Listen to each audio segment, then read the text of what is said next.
We will go ahead and get started. A copy of the Open Meetings Act is located on the table outside as well as on our website. There is also an automatic external defibrillator available on the back wall of the legislative chambers. Please stand for the Pledge of Allegiance.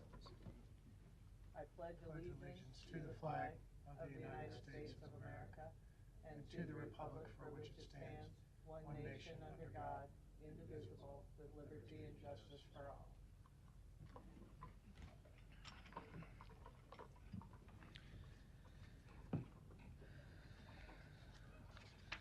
We will begin with the agenda for the Douglas County Board of Equalization. Roll call, please. Commissioner Boyle? Here. Commissioner Kavanaugh is absent. Commissioner Friend? Here. Commissioner Garcia is absent. Commissioner Morgan? Here. Commissioner Rogers? Here. Madam Chair. Present. Item A, approval of the minutes of the Board of Equalization meeting held Tuesday, May 3rd, 2022. And item B, call for a meeting and set Tuesday, May 24th, 2022 as a date for hearing on certified assessment corrections reflecting the addition of omitted property to the tax rolls or increased value on property. Is there a motion to approve? Second. Any questions or comments? Please vote.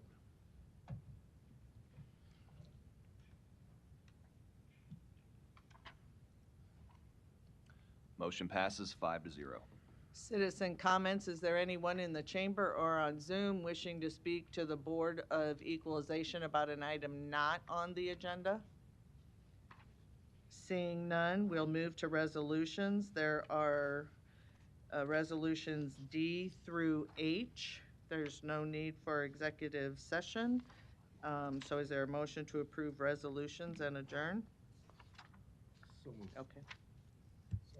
Motion by Commissioner Rogers, second by Commissioner Morgan. Commissioner Boyle.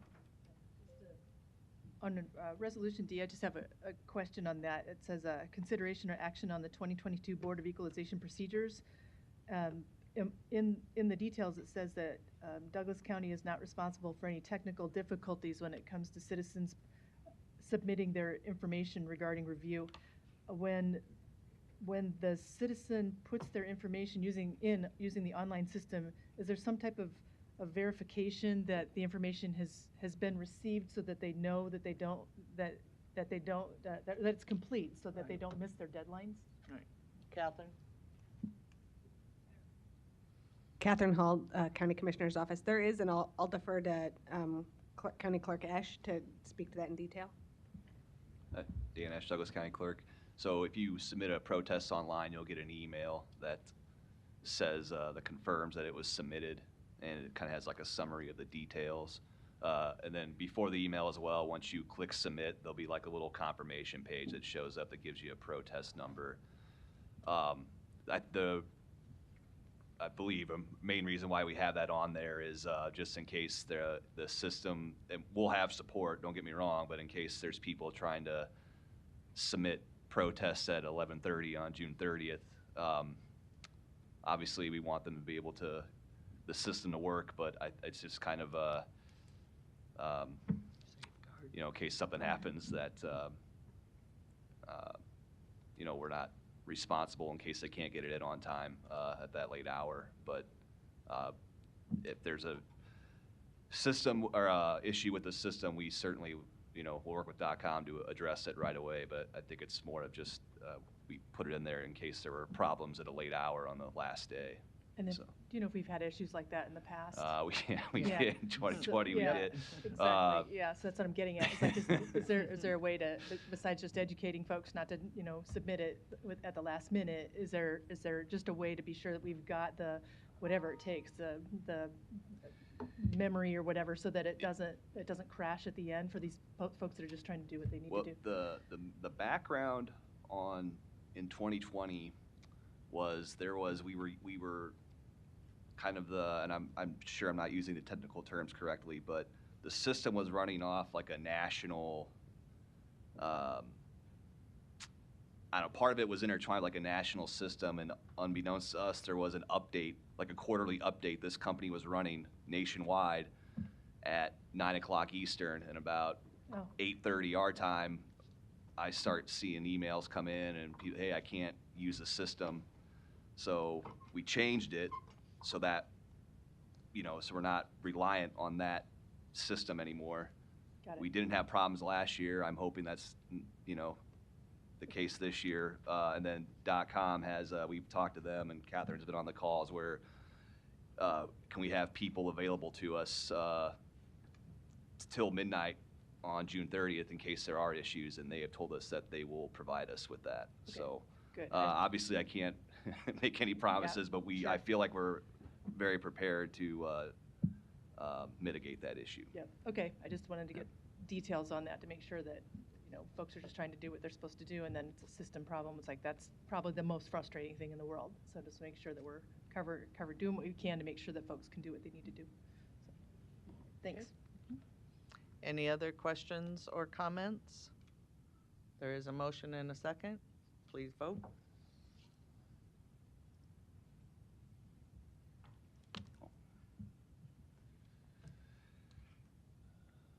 Motion passes 5-0. Next, we'll move to the agenda for the Douglas County Board of Corrections. Roll call, please. Commissioner Boyle. Here. Commissioner Kavanaugh is absent. Commissioner Friend. Here. Commissioner Garcia is absent. Commissioner Morgan. Here. Commissioner Rogers. Here. Madam Chair. Present. Item 1, approval of the minutes of the Board of Corrections meeting held Tuesday, April 26, 2022. Is there a motion to approve? Motion by Commissioner Rogers, second by Commissioner Morgan. Any questions or comments? Please vote.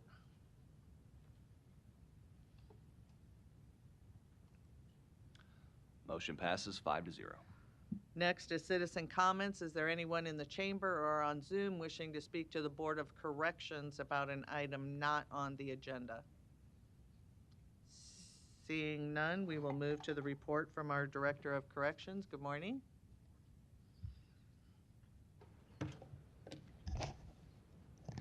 Good morning, Commissioners. Michael Myers, Director of Corrections for Douglas County. Enclosure number 1, Administrative Services. After the 10th month of the fiscal year, we are $2,705,850 under budget. I want to point out that this amount does include ARPA funds, which have been allocated for projects which will span into the next fiscal year, and we are continuing to encumber those funds to apply them for the cost of the following fiscal year. We will likely finish the year slightly under budget. $371,757 was spent on overtime during April. That was at an increase of approximately $20,000 from the previous month. The Sanction Center, enclosure number 2, Community Corrections and Reentry Services. The Sanction Center and Transitional Discharge Center placed a total of 17 individuals in community corrections and saved 157 combined bed days. And I haven't spoken about those two efforts for quite a while, so just to refresh everybody's memory, the Sanction Center is using the CJC for individuals who are assigned custodial sanctions from probation. And the Transitional Discharge Center is taking individuals who are within the last 10 to 14 days of their sentence, individuals who it might be a little risky for us to take them earlier in their sentence, but we feel like we can manage them for a short time. Those are both bed saving, and we can also do some work with them with our reentry teams over in community corrections before they're released. The 24/7 sobriety program admitted 67 individuals. There were 4,029 breath tests that were conducted. There were 12 no-shows for alcohol breath testing, and the overall compliance rate was 99.9%. And I think I left out that there were 15 positive alcohol tests. There were 52 individuals monitored for 1,136 days of SCRAM monitoring. There was 1 no-show, 1 tampering violation, and 1 alcohol violation. The overall SCRAM monitoring rate was 99.9%. There were 999 drug tests administered with 96 violations and 61 no-shows. There were 16 drug testing patches submitted for testing with 7 violations. And commissioners, within the next month or two, you'll see a change in the format of the report. The 24/7 program will start to become a tool of pretrial services instead of reporting out as its own program. Probably 98% of the people who are on that program have it as a condition of bond. And with our more robust pretrial program that's launching shortly, it will become one of the conditions that judges select among many for pretrial release. And so you'll start to see the report look a little bit different in the future. Work release admitted 15 individuals. House arrest admitted 69 individuals. The Reentry Assistance Program admitted 29, and 2 individuals achieved GED. Reentry services and therapeutic communities in the jail admitted 179 individuals, which continues to be a significant increase each and every month as this program gets back to normal operations following the lifting of most of our COVID restrictions. And 1 individual achieved a DED. Pretrial services continued to provide regular information to the courts regarding candidates for bond reduction and early pleas in response to the pandemic. 26 individuals were referred for priority prosecution, saving 438 bed days. 297 individuals were placed on pretrial release. 1,135 individuals were managed on pretrial release with a 93% compliance rate. 113 individuals visited the law library. Training sessions were held with county and district court judges in preparation for the launch of the public safety assessment and enhanced pretrial release program. Training sessions for law enforcement, prosecutors, and defense attorneys are scheduled ahead of the mid-June launch. Enclosure number 3, compliance. Regular annual documentation is being completed for all compliance processes, and we are currently preparing for our upcoming PREA, or Prison Rape Elimination Act, audit, which is scheduled for July 11th through the 15th. This audit will cover both the jail and community corrections. Enclosure number 4, personnel. 5 officers below the rank of sergeant and 1 sergeant left employment in April. 1 officer was promoted from CO1 to CO2. And congratulations to Jordan Graham as he was promoted to sergeant. 12 new officers began our training academy yesterday. Enclosure number 5, population. There were 1,339 admissions, 1,312 releases. Our high count was 1,043, and our low count was 996. Our average daily population was 1,016, which is actually unchanged from the month of March. There were 109 custodial bed sanction days. Excuse me, I said that. Custodial sanctioned bed days, and that is a decrease. The U.S. Marshal population increased. The felony pretrial population decreased slightly. The misdemeanor population remained stable. Probation violations were stable. And the female population increased slightly, and we were able to continue to operate 3 housing units for females. Enclosure number 6, medical. There were 1,174 intake screenings. There were 371 health and physical assessments. Inmates were sent out 22 times for emergent medical care. 11 of those were by 911. There were also 11 hospital admissions, which resulted in 48 days of combined hospitalization. Enclosure number 7, mental health. There were 129 initial psychiatric appointments. There were 4 initial mental health assessments. There were 92 mental health infirmary placements. There were 171 individuals placed on drug and alcohol withdrawal protocols. There were 4 Board of Mental Health referrals and 4 referrals to long-term psychiatric care facilities. Other noteworthy items, we continue to respond to the COVID-19 pandemic. During April, we had 4 known cases of COVID-19 among the incarcerated population, resulting in the quarantine of 4 housing units. No staff members were known to have tested positive during April. Our vaccination rate for our staff remains approximately 75%. During April, we administered 26 first doses of Moderna, 13 second doses of Moderna, and 19 booster doses of Moderna in the jail, and we administered 24 second doses of Moderna at community corrections. As of May 1st, we have fully vaccinated 1,637 incarcerated individuals and provided boosters to 157 individuals. We operated under the green COVID protocols throughout April. However, we have begun to inch closer to the yellow criteria, which would trigger additional precautions and restrictions. And I'll just note that we are right on the cusp of making that decision based on the criteria and where we stand both in the community and inside the jail as of right now.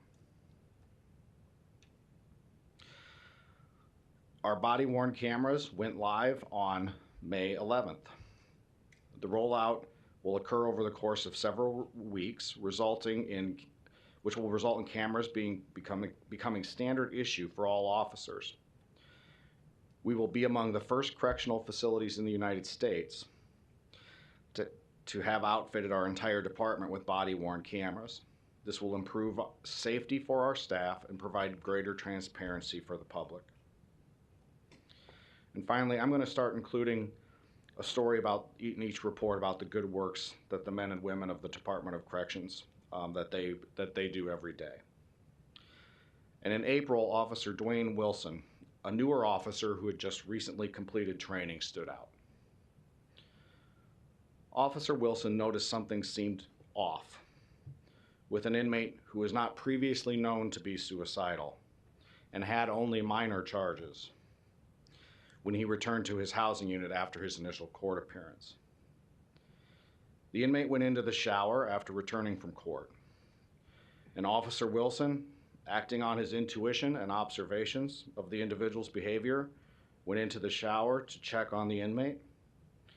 Officer Wilson discovered that the inmate was in the process of attempting to hang himself.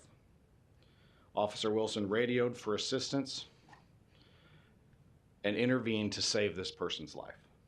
We are grateful for Officer Wilson's vigilance and his heroic life-saving actions. With that, I'm ready for any of your questions. Thank you, Mike. Any questions or comments for Commissioner Boyle?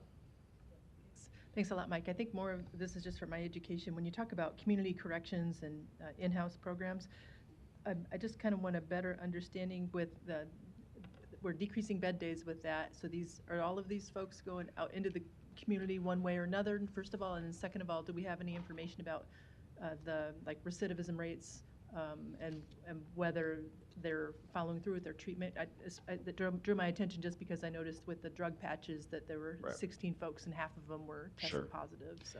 So your first question about how community corrections saves bed days in the jail. We have unused capacity when it comes to beds in the Criminal Justice Center in the Community Corrections Building. These are the strategies that I spoke of are ways for us to utilize more of that capacity, and we have some more coming down the pike pretty soon to increase the utilization of that building, which then takes pressure off the population in the jail.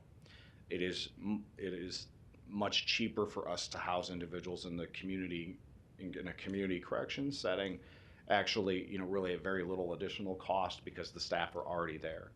And so we're trying to make sure that we utilize that building to the fullest extent that we can. Regarding the drug testing patches, so those are individuals that are out on pretrial release. They have the 24/7 program as a condition of bond. And if they have a history of drug abuse, they will be assigned at first typically to come in and drug test regularly on random days of the week.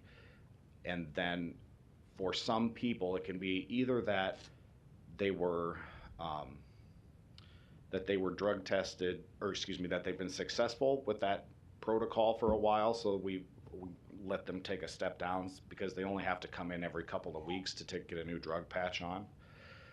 Or if we have somebody who doesn't live in the area, we'll use a drug patch so they don't have to come in so often. We see very, very high success rates with the alcohol protocols. I never expected that the drug testing would be as successful because of they're more addictive substances. The addictions tend to be worse.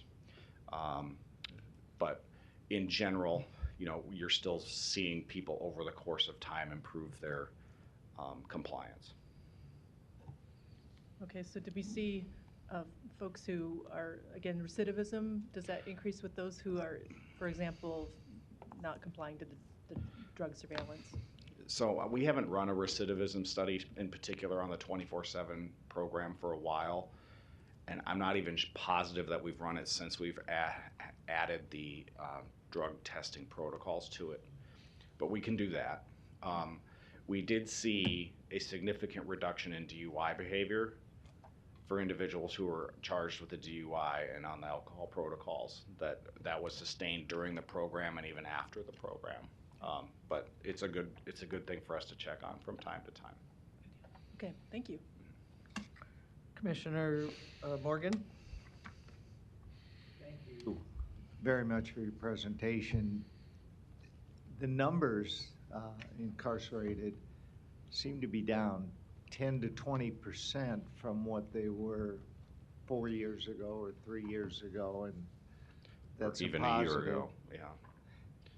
The other thing I'd like to say, and maybe it's not appropriate, but it's my feeling, Officer Wilson and what he did in saving that life, to me, I'd like to see our board recognize that, have him come here, because that was quite some great instincts to do that, and maybe have a resolution for Officer Wilson, and I respect your judgment on that, but let us know if you think that's appropriate, our chairperson, Mary Ann Borgeson, and we do that. I can certainly do that. Thank you, Commissioner. That was really, I appreciate all of your team and what they do, and extraordinary kinds of things. So I think that was extraordinary.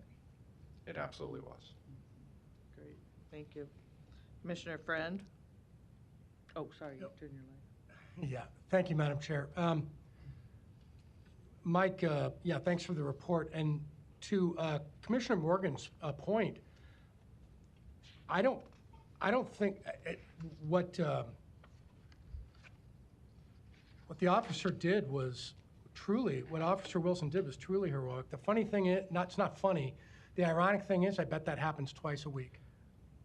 So I'm not downplaying it. I'm saying, and I'm not saying we shouldn't do a resolution. I'm saying we could have 3 resolutions, a meeting about some of the things that happen. These are reactive, instinctive officers you have. So certainly not downplaying it. And I think when those things come to you and those ideas come to you and say, this is even more so or whatever, we'd be happy to dialogue that with you. I did have a question. Mike, when you go to enclosure 5 and you were talking about the U.S. Marshal population increases, you and I have talked about this, and I know all the board members have probably visited with you about it. A couple of the key reasons why that type of population will actually increase. So in other words, does the geographic region, according to the U.S. Marshals, expand, and suddenly we're saying, yeah, we've got some bandwidth? I mean, how does that work? So the marshals can place people basically anywhere they wish. To my knowledge, they're obviously. With your permit? Well, so we have a contract with them. They can, Right. they may have people based, if we're the closest bed for somebody that has a federal case, 500 miles away, All right. we're the closest bed. That typically isn't the case. Most of them are in the area. And we actually have given the marshals some communications recently to start, sending a few more folks our way, because our population has been lower. It is a revenue source for Douglas County that outweighs the costs. This is something throughout the course of the pandemic, we've kind of walked a tightrope of, you got to look at your staffing numbers, you have to look at the conditions of COVID in the facility, and you have to look at and balance that with the opportunities for additional revenue. Right now, we're in a position where I think that we could pursue allowing them to place additional individuals in our custody to increase the revenue to Douglas County. Okay, and Mike, do we know what the average length of stay is? Have we factored some of that in yet? I mean, month to month, when the marshals do that and we make those decisions, they're longer stays, right? Correct, they are. And if we had a significant change in circumstance where we needed them to reduce their numbers, we give them a reasonable amount of time to do that. And they, they've been, up to this point, they've been very cooperative with us. Right, that was my point. I want to make sure we have some flexibility, and you and I have talked about that before, but not for a while, and I forget stuff. So, thanks, Mike. Okay. Commissioner Kavanaugh? Thank you. Thanks for this. And as I understand, you have 0 COVID cases among the staff and 4 among the population. So that was the data for April. We currently have, I believe, 1 staff member out. I'm sorry, say again? I think we currently do have 1 staff member out, but during the month of April, which covers this report, we did not have any known staff cases. Okay. And in the population, is there any change in that 4? It's still been holding at that number. The average daily population, if I read this correctly, is 1,016. And last month you reported it was down. The average daily population was down. Is this down again? No, it's exactly the same, actually, as it was in March. Exactly the same? Exactly the same.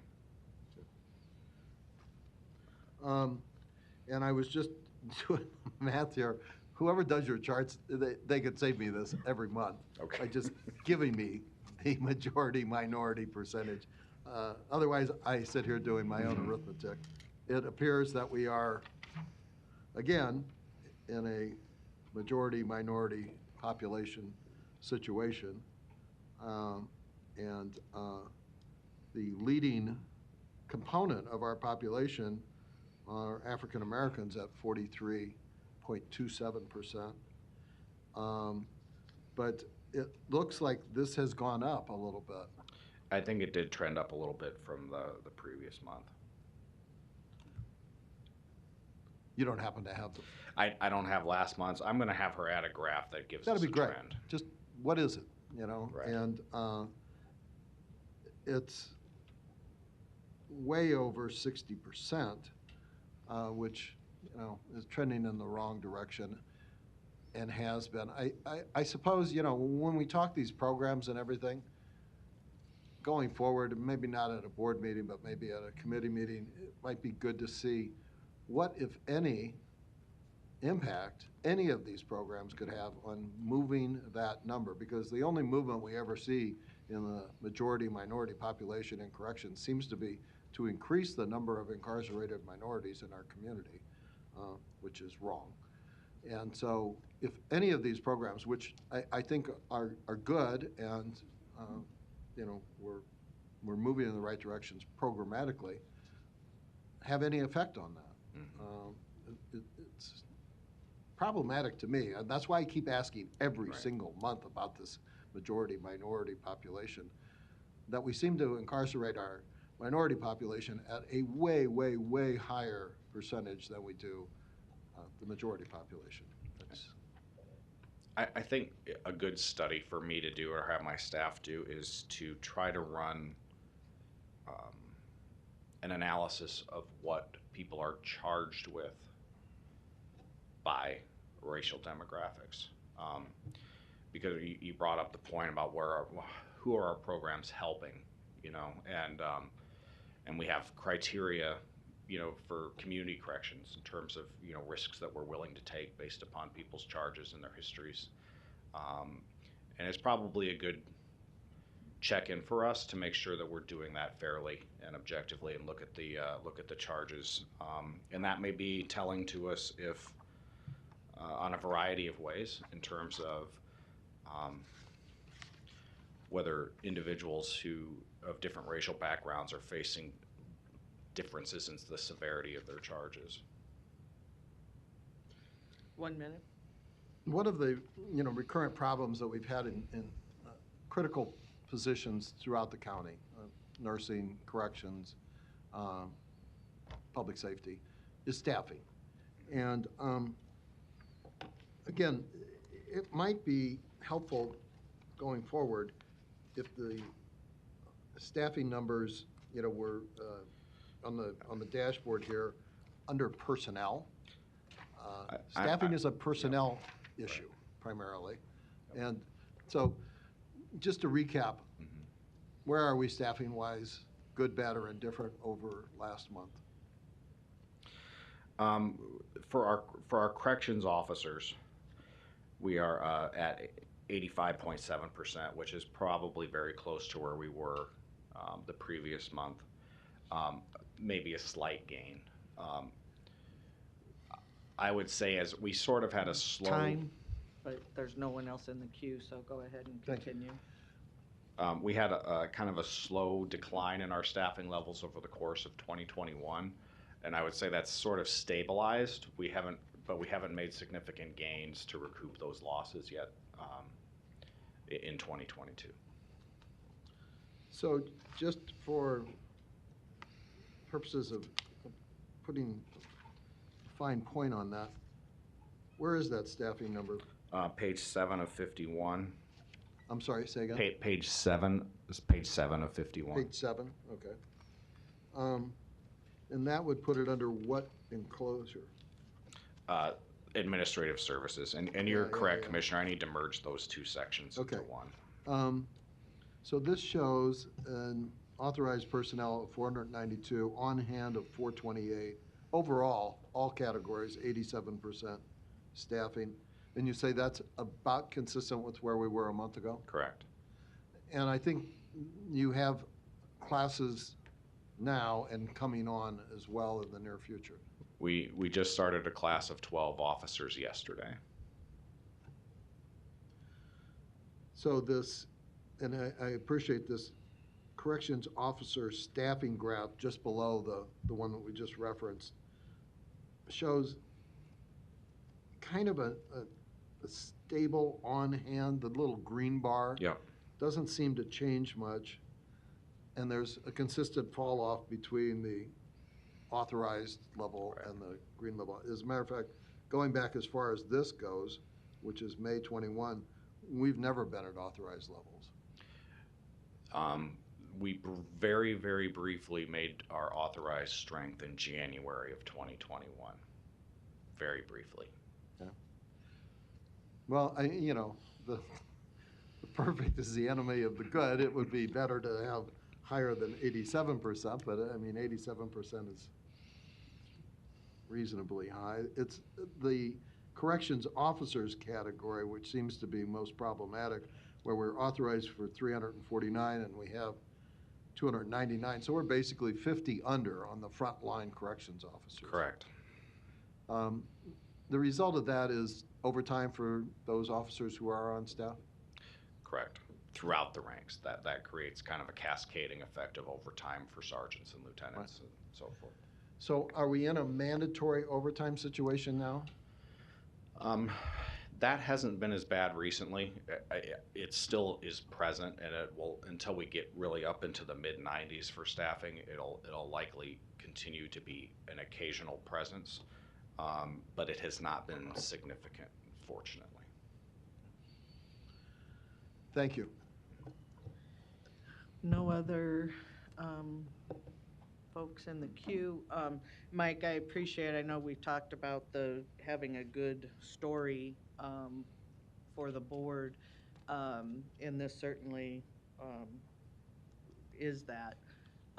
When we talk about our programming, can we also look at the success stories that we've had? I know you didn't have a lot of time after our conversation about it, so, but the programming piece, so we can, again, have good information as to whether or not again, those programs are doing what they're supposed to do. And, again, if we can help one individual not return and get on their feet, that's, again, in my opinion, worth telling the board what is going on. So Absolutely. I appreciate this. Thank you, Commissioners. All right, no other questions or comments? Thanks, Mike. Do we have a motion to adjourn? So moved. Motion by Commissioner Friend, seconded by Commissioner Morgan. Please vote.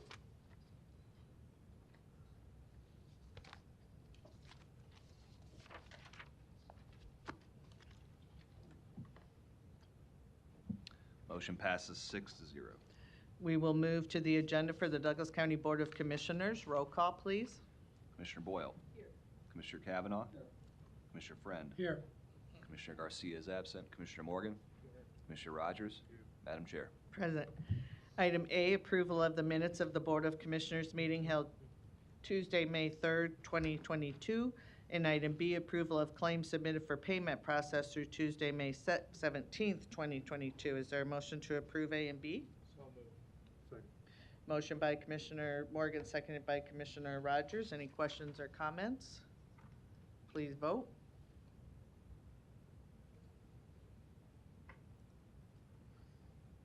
Motion passes 6-0. Next is the consent agenda, items A through H. Is there a motion to approve? Motion by Commissioner Rogers, second by Commissioner Morgan. Any questions or comments? Commissioner Kavanaugh? On item F, which is approval of a fourth supplemental lease, Field Club of Omaha.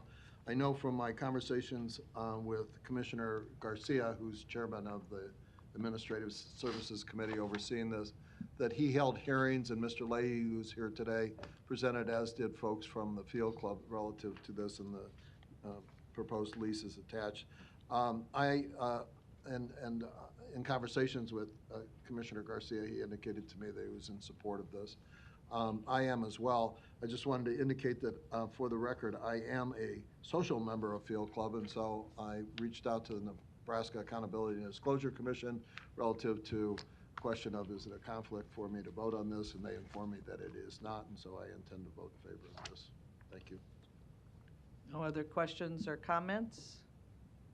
Commissioner Larry?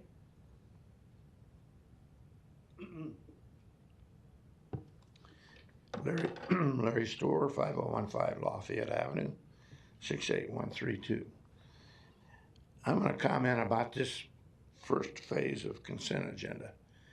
Because the rules between different bodies are not consistent, it gets pretty confusing. The afternoon has two different kinds of consent agendas. But I remember reading, I think it is your rules, which I consider probably better than most political bodies that hold open meetings. And I said so at the OPS meeting last night. But I believe you are supposed to ask the audience, as you've read what you just did, if there's anybody in the audience that wants to comment on the consent agenda. And sometimes you don't do that. So we sat there and all of a sudden things fly by us. But I do commend you for your rules being somewhat more reasonable than most of the other political entities. Okay? Thank you. With that, we do have a motion and a second for the consent agenda. Please vote.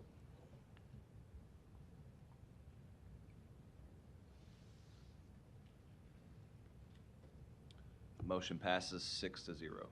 Next is a recognition and proclamation, a recognition of the following county employee who is retiring: Samuel DeGeorge II, worked for the Douglas County Environmental Services Department for 30 years. Samuel is not with us today, but we do wish him the best on his retirement and thank him for his work and dedication to the citizens of Douglas County. Is there a motion to approve? Motion by Commissioner Rogers, seconded by Commissioner Morgan. Any other questions or comments? Please vote.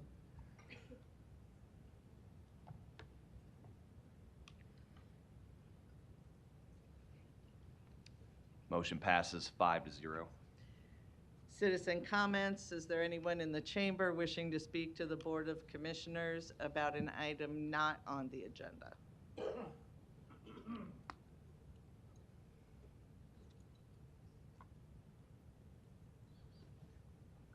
Excuse me, Larry Store, 5015 Lafayette Avenue, Omaha, 68132. I'm going to hope to get through two main topics, and hopefully you'll ask me some questions, because I know you can if you want to. But I want to continue on the theme of I consider the big picture, what is going on in our country, but what is going on here also. Now, last night at the school board meeting, there was some discussion by teachers who are part of the 500 teachers or whatever that are deciding to leave the profession. Absolutely no discussion whatsoever with those teachers or with the public that were there. Once again, your rules are fairly good, because sometimes you do have a public hearing and citizens are allowed. When they have a consent agenda, there is no citizen input on those. They have only citizen comments for 5 minutes for a total of an hour. If there's only one person, he still only gets 5 minutes if they do not shut the microphone off, which that does happen. But the overall big picture here is, under the umbrella of this argument about, are there facts about CRT or not? I want to talk to you about three things. Number one, I am somewhat informed. I do have a college degree. I do read. And this is a collector's item, History Magazine, that talks about how Hitler rose to power. Now, currently we're hearing this thing about the big lie, the big lie, the big lie. People like me that think there was some shenanigans with the election is the big lie. We're the liars. This is the kind of tactic that Adolf Hitler used, and I'll read the words out of here on that. Because he said, if you tell a big lie often enough, people are so susceptible that they will believe it. The big picture here is that with the various resolutions that we have seen passed here and read here, that some people think have words similar to critical race theory, the critics of it, it does sound that way to a person that has read history and a person that is reading alternative news sources. So I'll quit on that subject. Alternative news sources. I don't see any cameras today. They don't need them because there's an awful lot of people probably watching and writing up their own news story. The community columnists, they call them, volunteer news reporters. It's true. The Reader magazine talks about that.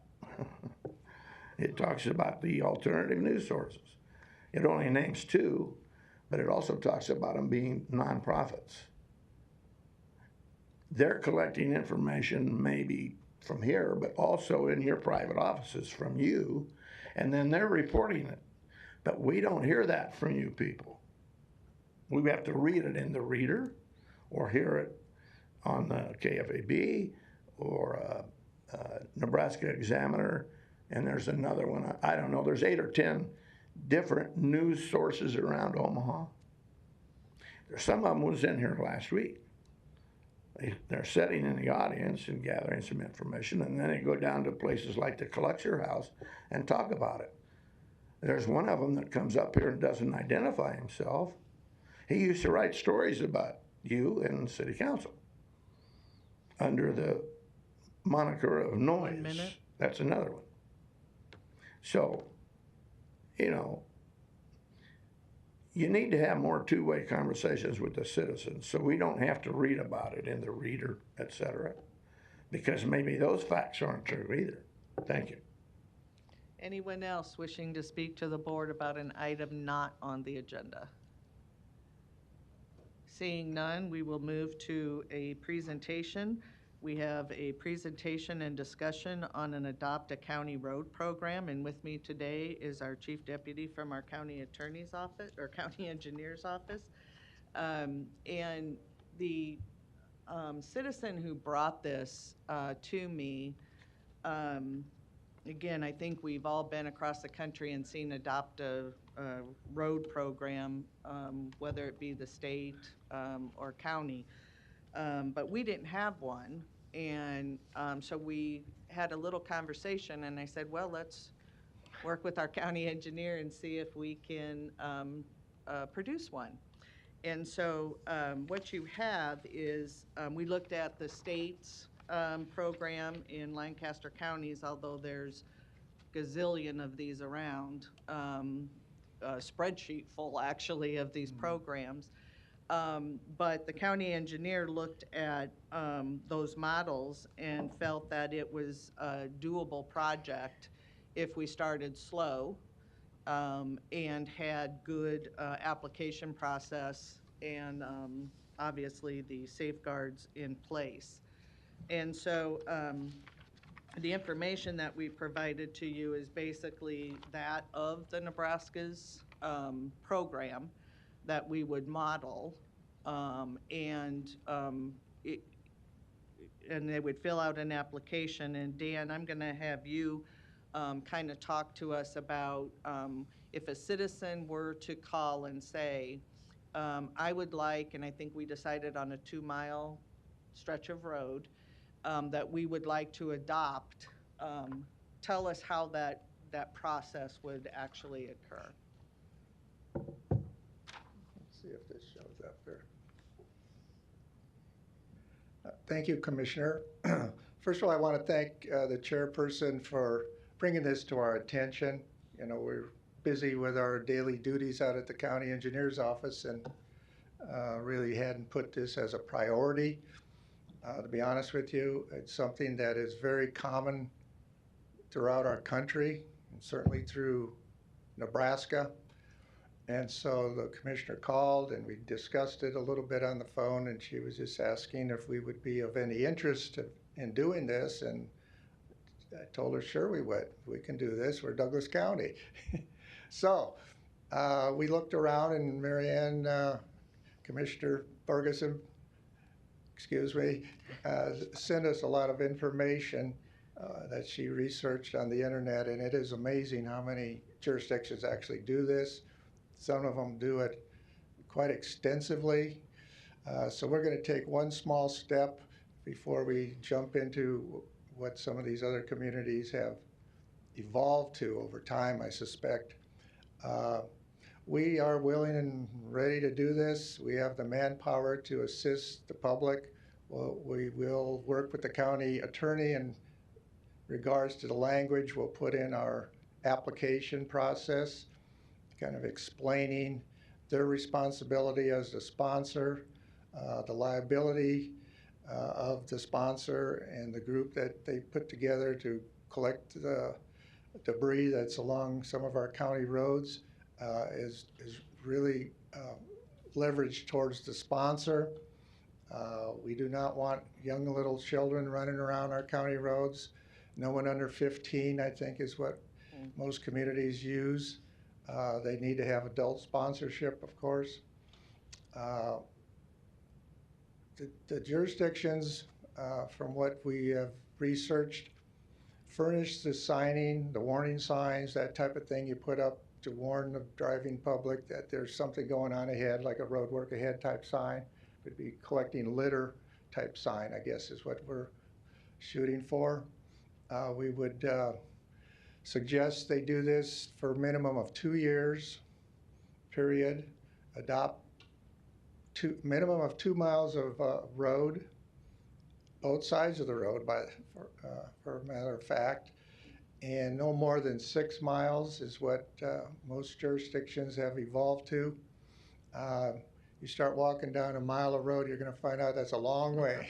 There can be, in some occasions, a lot of debris to pick up. We will hold, I guess, an instructional period prior to authorizing these permits or applications with the sponsor, pointing out to them the do's and don'ts, the safety cautions, where you should park your vehicle, where you can put the debris once you're done. And by the way, the county would furnish the bags if need be. Some people might bring their own, but we would certainly furnish the trash bags. We would furnish vests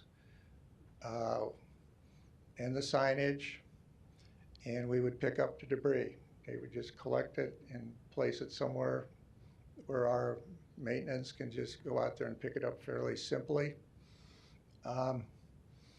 We don't expect an interruption. Our traffic department personnel will be handling this. They're the ones that make our signs and put out our signs and warning signs, etc. for Douglas County.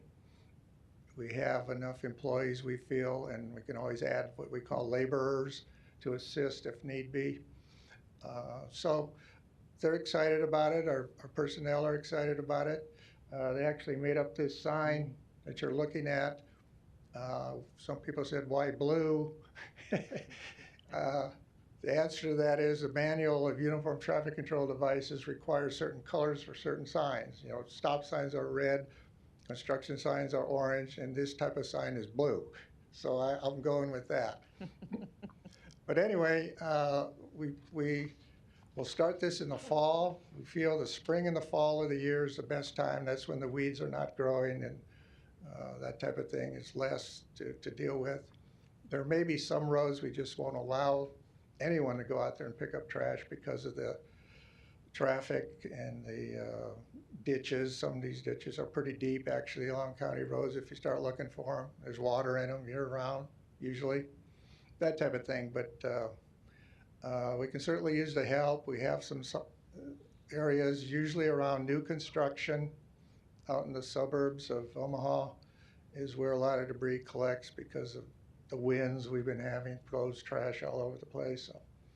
So we can use the help, and we'll, I'm sure, find it of interest to a lot of groups, and we're willing to support them. So with that, I'll close my presentation. I'm glad you brought up the sign because the staff was very proud, actually, of that sign, and I am of them as well. And then on the post, there would be another little sign that would say who is adopting that road. Julie Dunbar, I wish she could have made it to our meeting because she's the one who brought this to me, but she's been basically kind of cleaning up a road around her home on her own, and that's kind of where she got the thought of, you know, well, why don't we make this a Douglas County program? So I definitely want to give a shout out to her, and again, working with the county engineers, they were great to work with on this. So anyway, we'll take questions or comments from commissioners. Commissioner Kavanaugh. Thank you. Dan, thanks for this. This is a great program. I noticed on the application to adopt a highway, begins with a sponsoring organization, and like probably several folks here, I'm a Rotarian, and I was wondering, would this be an appropriate, you know, sponsoring organization, somebody like the Rotary, a service organization here in the community? I would say that would be ideal, yes. Okay. Yeah. And if you're a sponsoring organization, help me out here, is it a one-time thing, like you would pick June 10th and everybody get together and come out to 108th Street or wherever, or is it an ongoing thing, or how does that work? It would be ongoing, 2 years, twice a year is what we're recommending. It can be renewed. We're looking at probably 6 years possibly total. You know, if you renew it every 2 years for 3 times, that type of thing is kind of common apparently. Um, yes, and we feel the 6 miles is probably the max we'd want anyone to take on. It's a big undertaking. And by the way, there's certain things we'll put in the application we do not want them to pick up. You know, it could be I saw that. other things out there you just don't want to mess with, and they would just notify it of us of that type of thing, and we'll take care of that. But you know, it can be all kinds of different things you'll find out in the county. So anyway, I know that we have a section of the old Lincoln Highway in the county. Would that be an appropriate street? yes, it would. It would. However, the city has annexed about all of that away from Douglas County. So that's another discussion we'll have. But yes, that would be ideal. I know the neighbors that adjoin the old Lincoln Highway are very protective of the old Lincoln Highway, and they love when we close the road for the winter season and wish we'd just leave it closed. But it is a public road. But yes, that would be ideal. On that point, the other cities and towns in Douglas County, are they collaborating with us on this? Or would they? No, I don't foresee that. No, I don't. This is primarily for ex-urban roads or outside of the city? Yeah, county road, highway type roads. There's about 700 lane miles total, so there's a lot of roads to pick from. Most of them are paved, but a lot of them are gravel. It's probably in the more urban, suburban area where the trash is blown around more than other places, but you can find things in all county ditches if you're looking for it. And we could get a copy of that road map from your office? Yes, it's a the county road map. It's an official document, actually. It's important in the law to have a map because it shows what roads we're responsible for. So yes, it's on our website. Great. Thanks, and thanks again for doing this.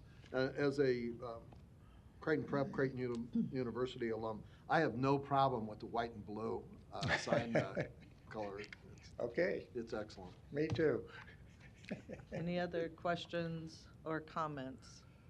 I guess, Commissioner, just for my clarification, I guess at some point we'll get a resolution on this? Yes, I'll bring it back probably in a couple of weeks once we have all of the i's dotted and t's crossed for our application process. Very good. All right, well, Thank thank you. you, and again, thank the staff again for me for all of the work they did on this. Appreciate it. You bet. Thank you. Thank you. Anyone else wishing to comment on this? Thank you. Next, we have some public hearings. The first is a Class C license for beer, wine, distilled spirits on and off sale at 2611 North 204th, the Launch Brewery. Manager application is Melanie Phelan of 1907 South 7th Street. This is the public hearing. Anyone wishing to speak for or against? Good morning. Good morning, Madam Chair Borges and members of the Douglas County Board. My name is Sean Kelly, 2804 South 87th Avenue. Appearing on behalf of the applicant this morning, this is their third location for this ownership group. This is on, as the Commissioner noted, on North 204th Street, and I'm here to answer any questions you may have. Thank you. Are there any questions on this? Again, anyone wishing to speak for or against? This is the public hearing. No comments. The public hearing is closed. What's the will of the board? Motion by Commissioner Morgan, second by Commissioner Rogers. Please vote.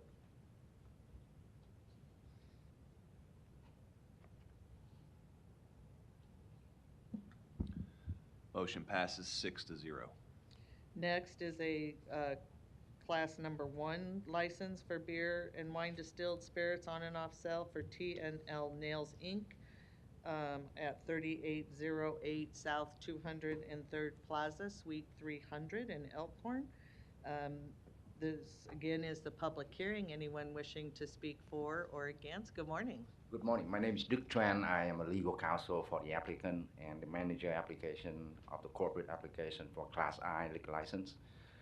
I'll be happy to answer any question you may have. If not, I ask that the Board of Commissioners approve the application.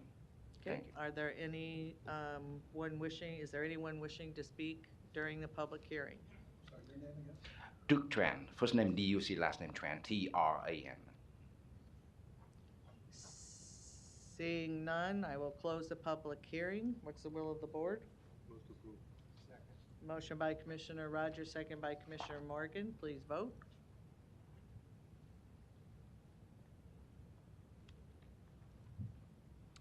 Motion passes 6-0. Thank you for being here. Next, we'll move to committee. The first is our Finance Committee, the budget report as presented. We do have item 2, a monthly fee report, as we get from the Douglas County Clerk's Office. And then we have a few presentations. The first presentation on budget is by Douglas County Attorney's Office on the department's fiscal 22-23 budget request, which exceeds the target amount by $237,768. Their amount requested is $12,343,185. And with us today, the county attorney is here to talk to us about the budget. Good morning. Morning.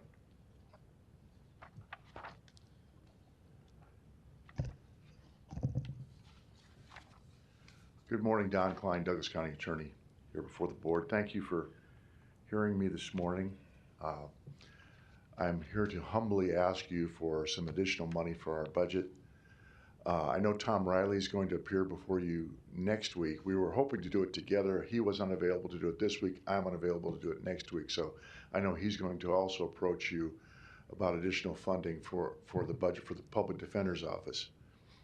The cases that the County Attorney's Office and the Public Defender's Office handle are the most important cases, I believe, for the constituents of Douglas County, the citizens of Douglas County, whether it's the civil cases, the juvenile cases, or the criminal cases that are handled. For instance, if you just talk about the civil division of the County Attorney's Office with our 10 lawyers in there, if you had to farm out those services, those legal services to private law firms at this point in time, the cost to the county would be tremendously greater than it is from our budgetary standpoint.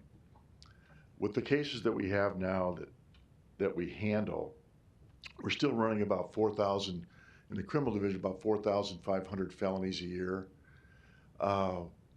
which is a lot of, quite a few cases. And the Public Defender's Office, I'm sure, has about the same, at least from the standpoint of what they have as far as a percentage of those cases. The complexity of those cases has grown over the years with regard to forensic evidence, DNA, all the different types of forensics, expert testimony, and particularly with regard to child cases. We've seen a growth with regard to those child sexual assault cases, child abuse cases, and the expertise needed and necessary in those kinds of cases. The stress level is very high in our office, and that's because people care about the cases that we handle. They realize the importance of those cases to the victims and to the county generally, and making sure that justice is done.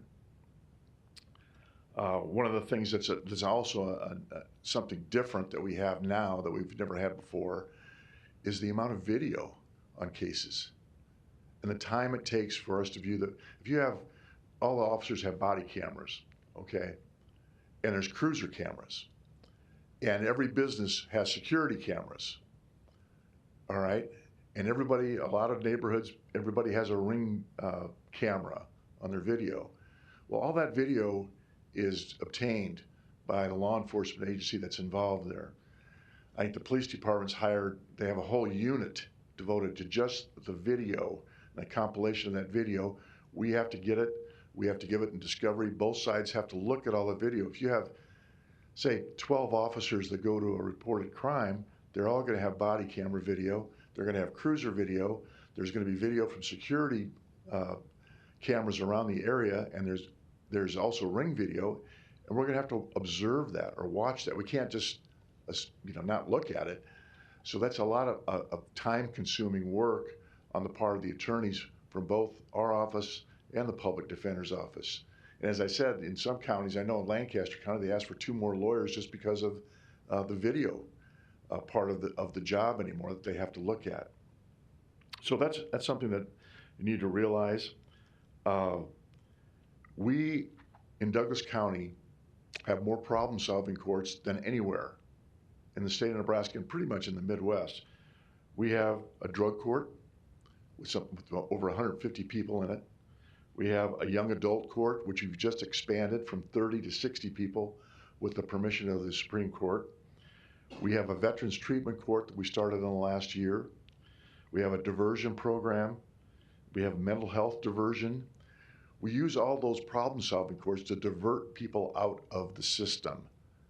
And it's a very effective way to handle things, but it takes a lot of resources. The legislature just approved another district court judge for Douglas County. That's another courtroom we have to go to, and they needed it also because they needed a judge for some of these problem-solving courts. Well, obviously, we have to be there for these problem-solving courts. There are courts, and we keep probably about 500 people a year out of the prison system to help them with either their addiction problems, whether their PTSD issues with a veteran, whether it's a young adult that doesn't qualify for juvenile court that we want to keep from getting a felony. We need to have these programs to work, and they're not easy programs. So we have to. It's not just putting somebody in and showing up one time.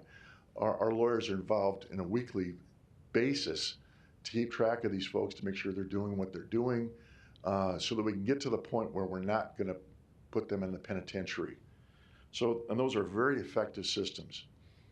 Karen Butch is from Human Resources is working with us right now to put together a STEP program for our lawyers and a classification system for our lawyers so they know where they stand from a compensation perspective.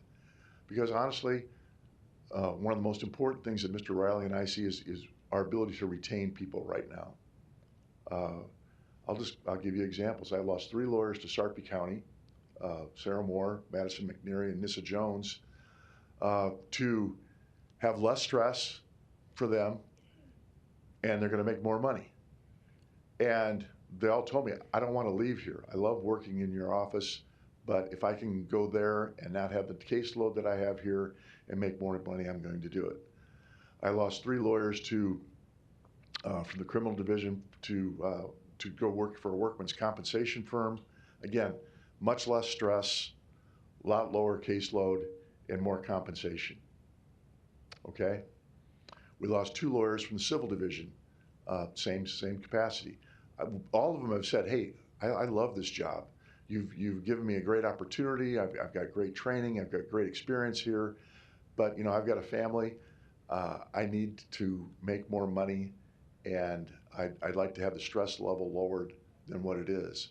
So what I'm asking for is $237,000. Part of that is for autopsy costs, which I don't have any control over, the number of forensic autopsies we do a year. That amounts a little bit higher, so we want to budget for that to increase our compensation for law clerks. But mostly this is for personnel issues and salary increases to fit with the STEP program that we want to install on the first of the year. And it's about retention. I need to make sure that my folks know how much I appreciate the hard work that they do, and I think they need to know from you also that that's the case, and I know you do. You haven't seen any issues, scandals from either my office or the public defender's office.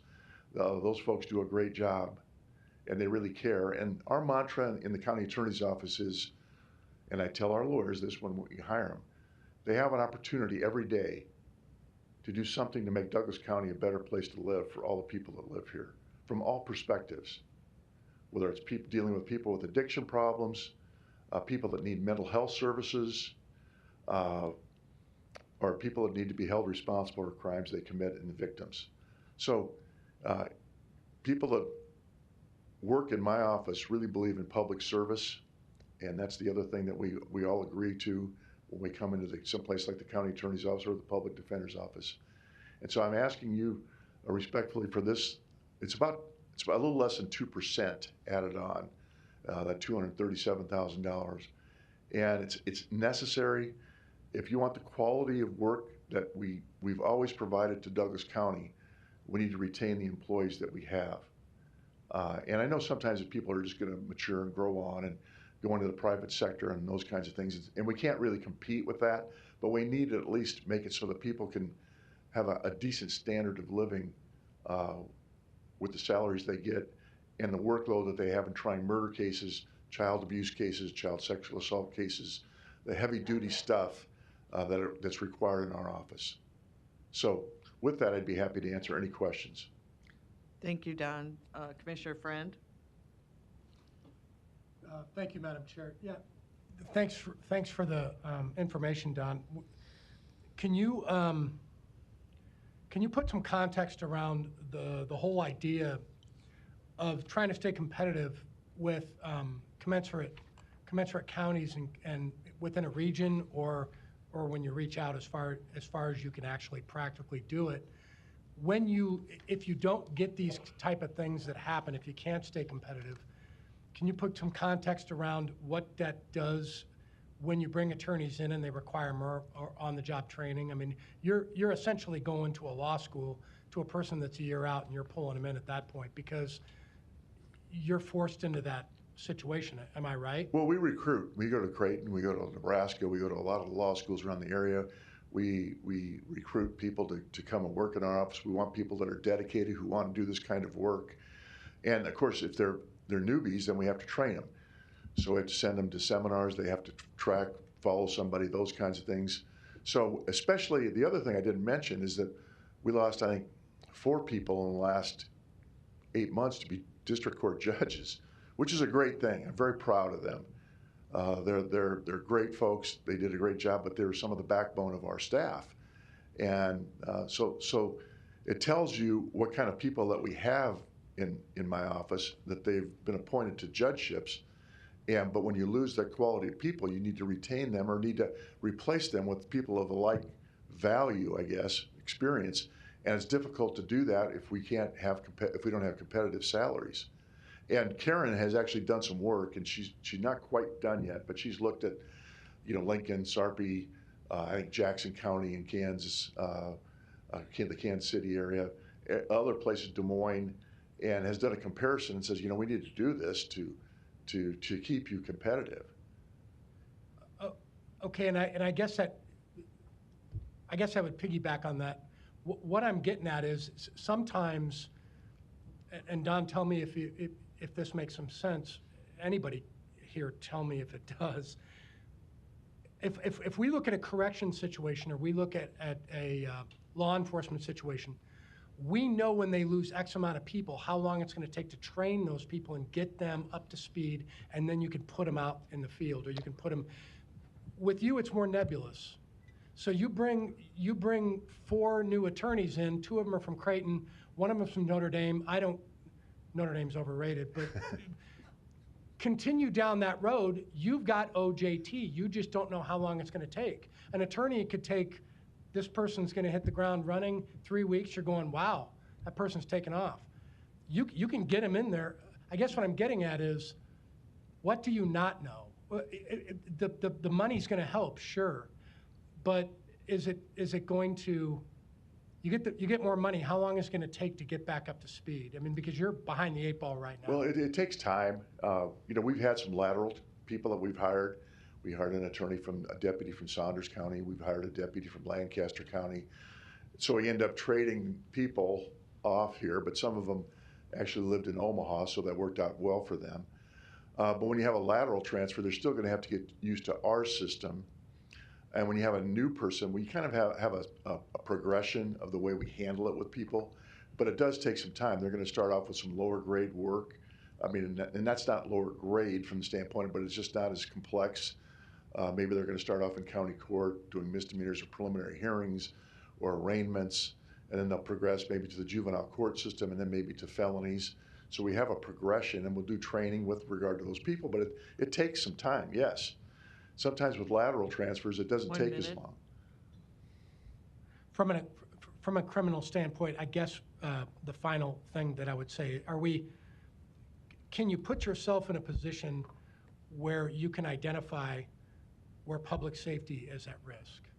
I mean, you have to analyze that every day. I mean, if this doesn't happen, I'm not trying to be canned about it. I mean, that's the last thing we want to do. It's the last So thing you're we asking want. this for a specific Well, I reason. keep asking people to do more work and more complex work without giving them any more money to keep them up to snuff. And so that's difficult to do. At some point, people say, okay, wait a minute, I'm going to go do something else. And it gets to be a morale issue. It gets to be an issue because people love the work that they do. They want to be here. It's just they've got to pay their bills, and they have kids. They're going to have whatever it might be Time. cost of raising a family. Thank you. Commissioner Morgan? Don, thank you for Sure. coming here. Will you be submitting something in writing to all of us that might show if that 237,000 is being used, for pay increases or something like that? We don't need names, but some of the way the Sure, money would I be could do that. I thought I already had given you something. I think we had given something. So, yeah, and I can submit more if there's any questions that anybody has about anything Yeah, in I've that seen regard. some of it. Okay. And we've had some people request information about that. And Sure. I did talk to the public defender, Tom Riley, about this a week or so ago in his budget and so on. And yours is 2%, as you stated, the 237,000. I want the commissioners to know, and I stand to be corrected certainly by Joe Lorenz, or Commissioner Friend that works with me on the budget. I do want to correct him on one thing. Notre Dame's not overrated, but I'll let that go for now. But where we are, and this is a part I want especially Joe Lorenz to correct me on, I think what we face this year, and you're absolutely correct on what we're seeing in wages and so on, and then we heard the OPS thing. They got, I can't even believe it, 700 teachers, I think, leaving. Right. And I know people are leaving other vocations, the salaries and so on. But it looks like what we're faced with, commissioners, is with the increases, we're probably going to be short in our budget $4 to $5 million from what we're receiving in revenues this year, which we haven't ever faced in my 10 plus years here on the county board. So we've got some real challenges ahead of us on that, and I, for one, don't want to see us absolutely increase the mill levy. So we've got some hard decisions to make, in my opinion.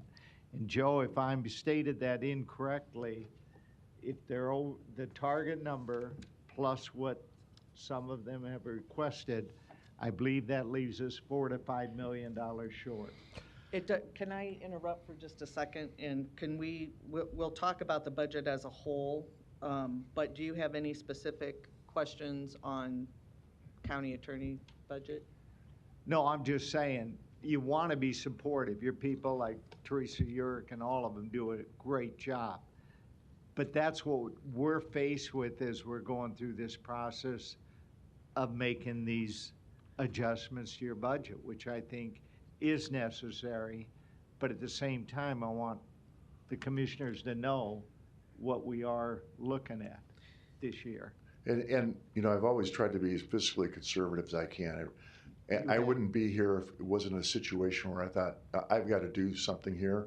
Or, as you said, we're going to lose people like Teresa Urick or Brenda Beadle or all the attorneys that we have because, I know how hard they work and what they do. You see that. Everything we do is transparent. It's all public. You see the kind of cases that we handle, and I think we do a very good job of that. And I'm just asking for this amount of money because I think we desperately need it to make sure that we keep people and retain them in our office. And Commissioner Borgeson, I'd lastly say, I'm supportive of this 2%, but at the same time, we're probably going to be faced with some really hard decisions in Sure. the near Right. future. Thank you. Commissioner Boyle?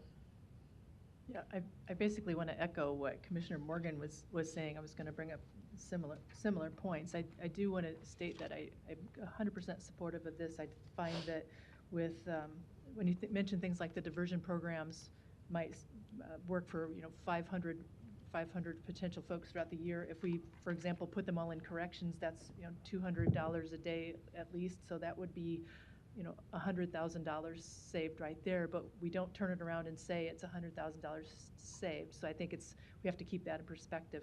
At the same time, again, to comment on what Commissioner Morgan said, is that's my big concern too. It's not an individual department issue where I'm worried about the services that are provided or the need for even the budget increase. I just don't know how we as a board are going to be able to continue to do this without some type of change, and I think all of us are worried about that. We all understand the importance of paying our people, especially our good people, and the people we don't have to, like the experienced folks that we don't want them to leave. Once you get them trained, Right. it's nice if they stay Right. because of those startup costs go down. And we see the same issue in corrections, the sheriff's department, the health center, where we're really having to pay a lot for personnel at this point, and that's the stuff that's going to break our budget. So I feel like when it comes down the road and we're talking about property tax increases, none of us want to increase property taxes, but we're doing it to pay employees that can do these jobs in a very competent and safe way. So I'm a fiscal conservative despite being, socially as liberal as they get. But at the same time, this budget item, or these types of budget items, really are starting to concern me in a huge way. So like Commissioner Morgan, I completely agree with the mission. I agree with the need. I see the competitive data out there, and it'd be nice if we could just have ARPA money in a different type of way to do this. So more than anything, it's a comment than a question, I would say. And I seek grant money any place that I possibly can. We have a grant through the motor vehicle unit of the state, who provides our salaries for I think 2.5, 3 lawyers, because they love the job that we do with all of our motor vehicle homicides and drunk driving. So in any other area I can, I look for the possibility, but there's always the concern when you're talking about grant money that someday the rug's going to be pulled out from under you and that money's not going to be there. Then I'm going to come to you and say, okay, I need this money. You're going like, where did this come from? And it's because the grants are gone. So it's always a two-edged sword there. Yep. All right. Thanks. Sure. And I just might ask the chairs of the finance committee that the next board meeting that we have, if we could have our finance director give us an overview of the budget and where we are, because I don't want to get off on that conversation and take away from the folks who are here presenting their Sure. budget. So with that, Commissioner Kavanaugh. Thanks for this, Don. I appreciate what you and your office do, along with the public defenders. It's essential providing legal services to the people of Douglas County. And I appreciate that your folks, the public servant lawyers that work at the county attorneys and the public defenders, struggle with the pressure of the job and the fact that they could probably make a lot more in the private sector than they're making in government service. And Right. so they should be recognized for that. I, have, over the course of the pandemic, supported incentive pay for the public attorneys because they've been in the front line. I know that your office and the public defenders have suffered multiple COVID positive results because your lawyers are in court all the time with people who have COVID. And so, I mean, that's all factored into my support for your request here, which I think is valid and recognized. We have received massive COVID relief from the Biden administration, most recently in the Affordable Care Act, tens of millions of dollars that offset the, specifically intended to offset the revenue shortfalls that my colleague Commissioner Morgan has proposed as a problem. And I, support using those monies, and we put some in a general fund of Douglas County, and we've put some in your office and other offices throughout the administration to see us through this COVID shortfall. But I just want you to know that your people have done a great job during really extraordinarily difficult times, and they're really kind of heroes for going to the front lines day after day after day, knowing that they run the risk of being exposed and have been exposed. And I know that you've had multiple people that have had to go out sick as a result of COVID. So they should be recognized. This is a legitimate request, and if there's anything else that we can do to help, hopefully we're coming to the end of COVID, but it looks like it's coming back a little bit. Yes. Let us know, because Well, thank you. I see your people all the time in the courthouse, interchanging with the population that comes into the courthouse, and there's really, not much that we can do beyond what we've done, I don't know, to make that a safer place. If there is, let us know that too, because we want to make it as safe as possible. I will, and we were here, just like the PDs were, and we battled through it. And I didn't bring it up, but my folks and the PDs, we worked, we kept going, and I really think that the people in our offices are really deserve those kind of accolades, because they did do a great job. And we're paying a price for that too, and I didn't mention that, but because of all the cases we couldn't try during the COVID problems with the jurors not being able to come in, it's playing catch up with all that stuff too. So, yeah, I know, and in the legal community, a lot of the big firms, people have been working at home for the last couple of years, and that's just not been possible for county attorneys and public defenders who have to go into court to make sure that we provide for justice. Right. That should be recognized, that your public service lawyers are doing this in public, in person, during this pandemic, and they should be recognized for that. Thank you. thank you. No other questions or comments for the county attorney? All right, thank you, Thank Tom, you. for being here today. Have a good day. Larry?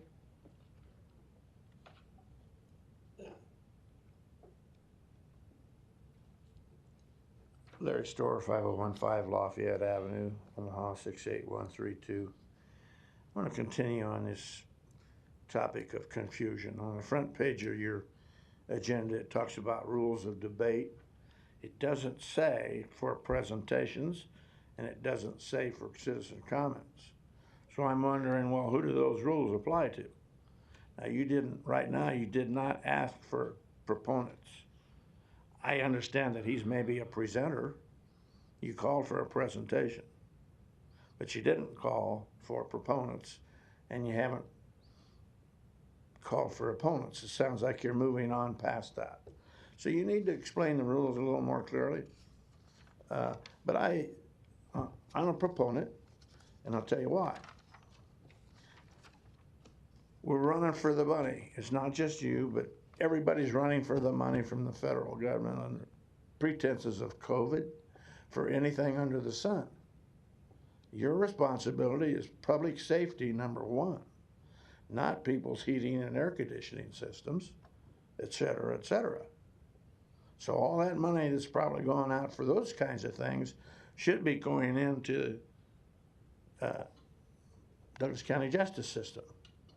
The frivolous programs, for example, that haven't made a difference, and the numbers are still going up, and we're sending people out back home because we don't want to really deal with it. But if we had to deal with all of them instead of sending them home, it'd be even higher, wouldn't it? We need to put the money there to keep the citizens of this town safe. And we might teach the kids something too. Well, we didn't get to vote on that Justice Center. That money could have been part of this budget request. Thank you. Anyone else? Next is a presentation by Douglas County Court on the department's 2022-23 budget request, which is $80,000 in excess of their budget targeted amount, and the requested amount total is $620,000. Good morning. Good morning, Commissioners. With me is Judge Stephanie Hansen. She's one of our bench. She's also going to be the next presiding judge, but more importantly, she sits on the bench bar committee for our probate bench bar relationship and committee. The Commissioners should have a presentation in your packet, but I also brought some extra copies. The first, or what would be viewed as slide 2, just gives you a little bit of background information on court-appointed attorneys, when they're used, the costs. And then we also talk about the decrease in participation for our probate division. And Judge Hansen will be able to talk more about the attorney's role in probate and the key, how that's key to the services that we provide to all the people in Douglas County. The next slide is a current attorney fee breakdown. Basically, we provide court-appointed attorneys for criminal and probate items. And the criminal items, that cost throughout the year has been right at 50% divided between criminal and probate. Since over the last 5 years, this has crept up to $200,000 in that single line item out of right at a $500,000 budget. So that just gives you a breakdown of the fees and how they're broke out. The next slide that you have is attorney fees by judicial district. We surveyed the various judicial districts throughout the state. Douglas County is at $50 for criminal and $50 for probate. As you can see by the graph of what is paid in various counties for like services, you can see where Douglas County lies in that cost per hour. The next slide is just a news article that prompted probate reform several years ago, back in 2013. That really triggered a lot of legislative changes, a lot of statutory changes to safeguard guardians as well as their well-being as well as their assets. And then the last slide is just a proposal and request. What the court is proposing is that we're going to leave the per hour rate for our criminal cases at $50. We get a lot of new graduates out of law school where that those criminal cases are kind of like a learning ground for them, and that's where they get a lot of their training and what have you. And what we are proposing is to increase just the probate court-appointed fees to $100 an hour. What's important is the fact that these fees haven't been addressed since 1999, and at that time it went from $40 to $50. And so now with the increase in the training that's required for all the attorneys that are in probate, as well as the subject matter expertise that they bring to the table in those types of cases, we've actually seen a decrease in the participation of people who are willing to be court-appointed attorneys for guardian ad litem. So with that, Judge Hansen, as well as myself, can answer any questions that you may have. Okay. Did you want to say anything, Judge? One of the things I'd just like to point out is really we have two different Could buckets. you just state your name? Sorry, I'm sorry. I'm Stephanie Hansen, and I'm a county court judge here in Omaha. Thank you. Regarding the fees, I look at it as two different buckets. So we've got our criminal bucket and we have our probate bucket. And they're different for different reasons. And like Mr. Murtaugh said, the criminal fees, a lot of it's low-hanging fruit. It's your driving during suspensions. It's things that are repeat. It doesn't take as much hands-on dealings as probate does. So, listening to County Attorney Klein talk about the complexities, probate's just more complex. So some of the things that we see, for example, if a ward, so our vulnerable person that's being protected, if the guardian or conservator hasn't filed a report, we send them a notice. We kind of have a 3 strikes policy, and on the 3rd time, we say, okay, we need to appoint a guardian ad litem to make sure, are they still okay? What's going on? Why haven't we gotten a report? I've been on the bench since 2015. In that time, I can't even, there's more than a handful of times that we have later found out that someone's in a really bad place physically. They've been exploited financially by sometimes their own loved ones who have signed up to help them. So having a guardian ad litem and having a person who has chosen to go through the training that the state requires, that the Supreme Court requires at their expense, and to get, we have a list that we have to choose from. So anything that's appointed, whichever bucket it is, they have to be on an approved list. The probate list is maintained by the state. The criminal list is maintained by the district court judges, and there's a committee. So right now, currently for Douglas County, we have 17 people on the list. And of those 17 people on the list, probably 10 of them are very active and take cases because they are involved. It means driving to people's houses, checking on them. It means that you're going to have to seek mental health services sometimes for people, cut through some red tape, have some different skills to be able to navigate these things. And a lot of our guardian ad litems end up turning into attorneys for the vulnerable person just because sometimes they need another level of care. I think a good safeguard for you all to know is that any fee application that comes in has to be given to Douglas County Attorney's Office, and so the Civil Division reviews what's been done. They have an opportunity to come in and object if the fees seem unreasonable.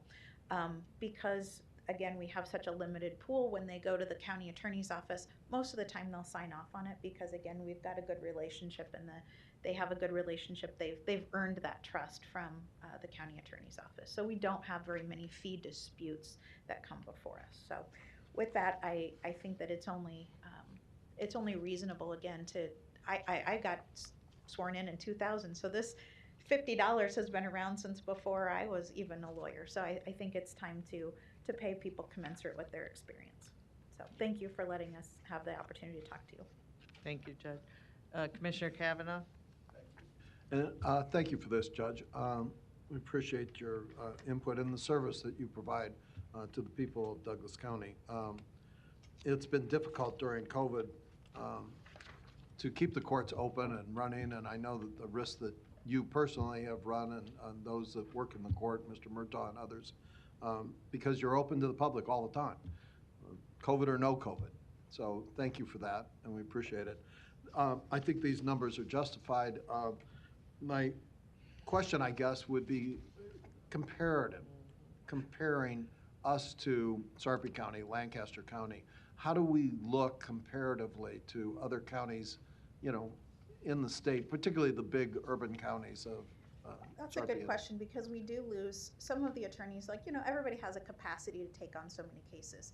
So when you pick up the phone and say, hey, person who's on the list who may also serve Sarpy County, because we're so close, they're getting $125 an hour in Sarpy County, and you're getting $50 here. So again, it doesn't take much to say, I'll take the Sarpy case. I don't want to take the Douglas case because I can make almost 3 times more doing the Sarpy case. So that's our closest competitor. And Commissioner, if you look at Page 4, District 2 consists of Cass, Odo, Sarpy. District 3 is Lancaster. And then probably District 9, which is Buffalo and Hall. Those would be our bigger counties that I believe you're asking about. But that slide represents where we're at in that. I appreciate that, and I'm the greatest graph guy, so help me out here. But looking at this, are we last among these districts? Yes, sir.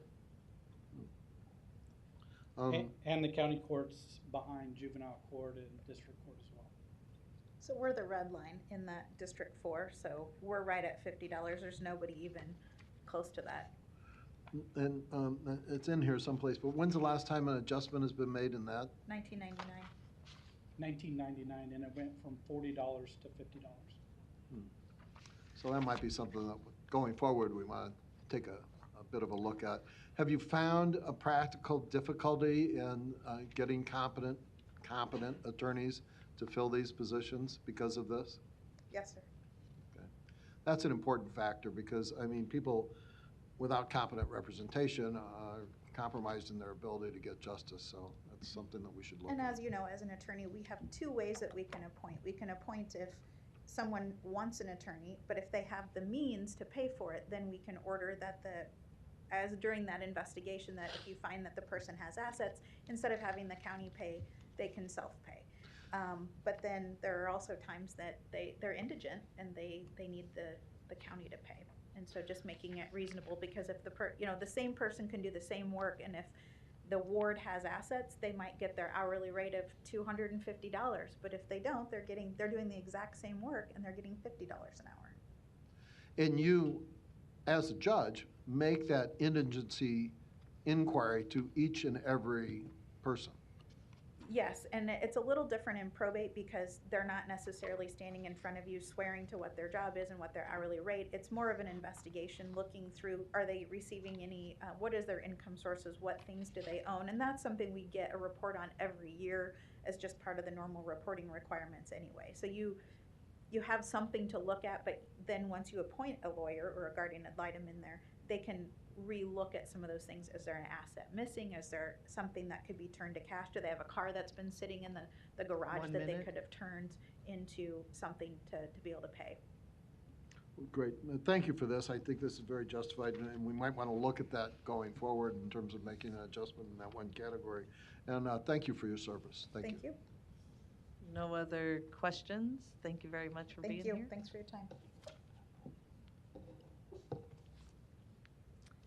Next is our presentation by Geographical Information Systems of the department's fiscal year 22-23 budget request, which is in amount over of $43,803. The amount requested is $654,623. Good morning, Mike. Open a browser. Good morning, Commissioners. Are you gonna share it so we can see it? Yeah, Go ahead and do it. I can and do I'll it from come there, back yep. and share. Thank you.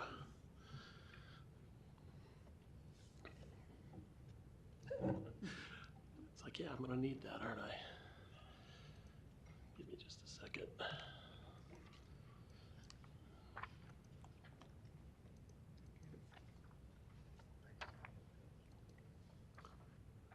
No. Don't do that.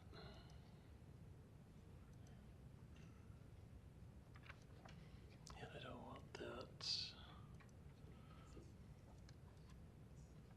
That's what I want.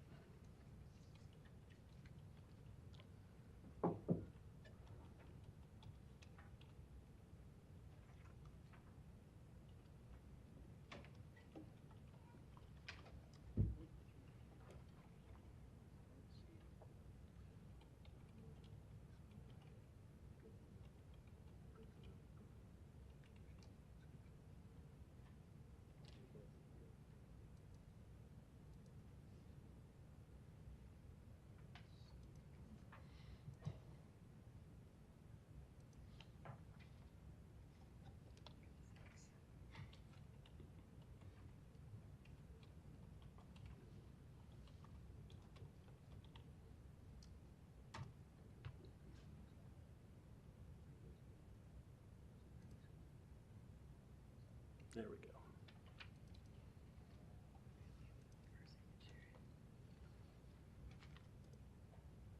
Oops.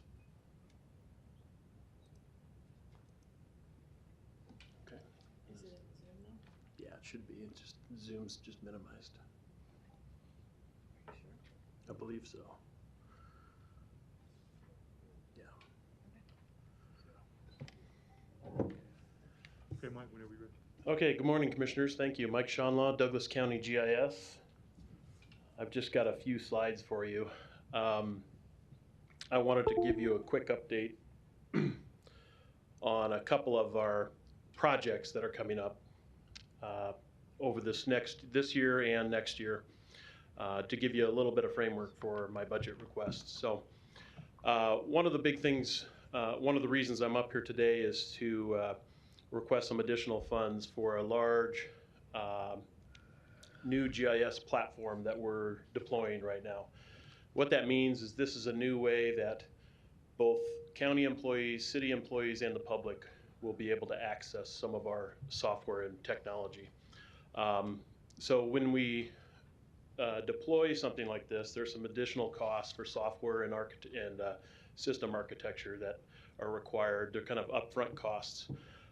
We hope the intent would be to launch that this year, and then next year be able to drop some of those costs down as a result of this. So that enterprise portal is going to be one of our big projects, and we'll see more of that in the future. I'll be able to do some presentations on that.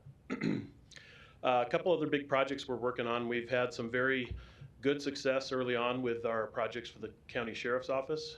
We're pretty excited about that. I think the sheriff's staff are eager to use some of those tools. We've built some dashboards for them to look at their crime data as well as crash data and soon warrants data internally for their own analysis and investigations. And then we're also getting ready to deploy a public crime dashboard for the county sheriff, where the public will be able to see some of that crime data in a little bit more limited fashion. Another project we're planning to work on is the next generation of our public map viewer, which has been around for 15 or so years now. And we're real excited about that. Give some new functionality to the many hundreds of users that we have of that tool every day. So this next bullet is kind of a mouthful, but I wanted to bring it up because it's one of the cool things we're doing kind of behind the scenes that I think is improving the information that departments have to use for their operations and for their decision making. And it's also a way where we're actually saving money. We're using artificial intelligence or machine learning tools to build data that is helping departments. And this is data that in the past, county and city departments have paid contractors to produce for them. Or we've used staff out in the field to collect some of this data. So we're able to use some of these new tools to automatically create this with software, which is a big benefit to the departments that use this information, and potentially safer and a cost savings along the way. We're also looking at an expansion of our drone program. We've had a lot of success over the past 2 years with our drone program, capturing imagery for various projects like road projects or stream and stormwater projects.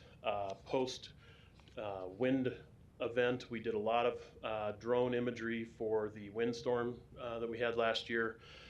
We capture imagery for things like the College World Series and other events like that. And I'm going to give you a little example of one of the new features, our panoramics, which are a pretty cool byproduct that we can collect with this drone. And just a quick note on that, we set out with our drone program to really be above board on that, basically dot all the I's, cross the T's, make sure we're in compliance with FAA regulations, make sure that we are making every flight we take visible to the public. So we have a publicly accessible website that displays everywhere where we go out and fly. Our people who go out and fly are certified pilots, they're identified. They make sure we talk with anyone. For example, we've done some traffic study at schools when schools let out to help Public Works on the city side do some analysis of their traffic. And we always contact the principal of that school. We talk to some of the neighbors to make sure that they're comfortable with us being out there and they know what we're doing. So that's been a really good program for us.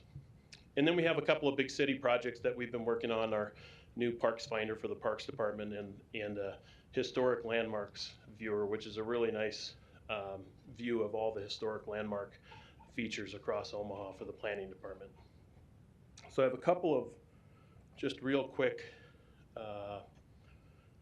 demos of that. Let me go back here just a sec and bring up the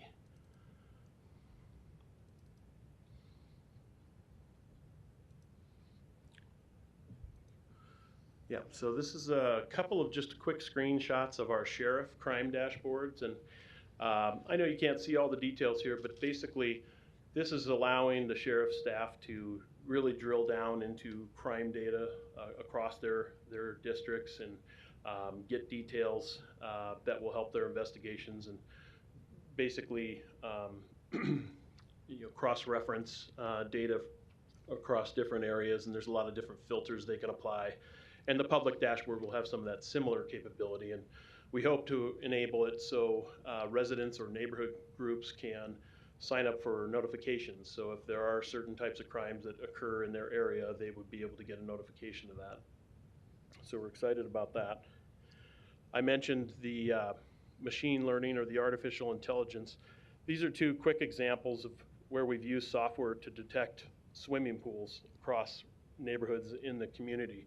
The county health department does inspections of swimming pools to make sure they're safe and they have fences and things like that, water quality. And those aren't always known to the health department. So we're able to use software to actually find those and produce a better inventory for them. The image on the right is a tree inventory, which is increasingly becoming important, especially with right-of-way trees and things like the emerald ash borer that are, causing dangerous trees to exist along right-of-ways. So this tree inventory is used by a number of people, but we're able to identify individual trees across the entire county, which is pretty valuable, and we're continuing to refine that, where we can actually identify species of trees and things like that. So this is the example of the panoramic I wanted to show you.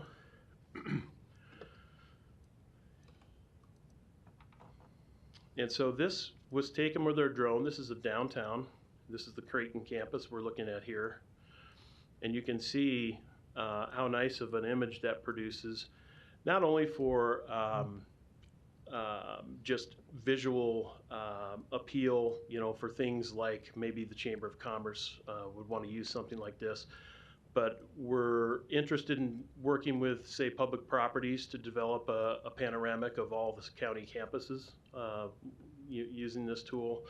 And, you can zoom in and get a lot of detail and things like that. So this is just one of the new features we can produce with our drone, and it's pretty powerful technology. Like I said, it can be very useful for other things, actually operational, for things like doing inspections of bridges or doing inspections of traffic mast arms. Instead of sending someone out to a busy intersection, we're able to do this from above. So there are a lot of different potential applications of this.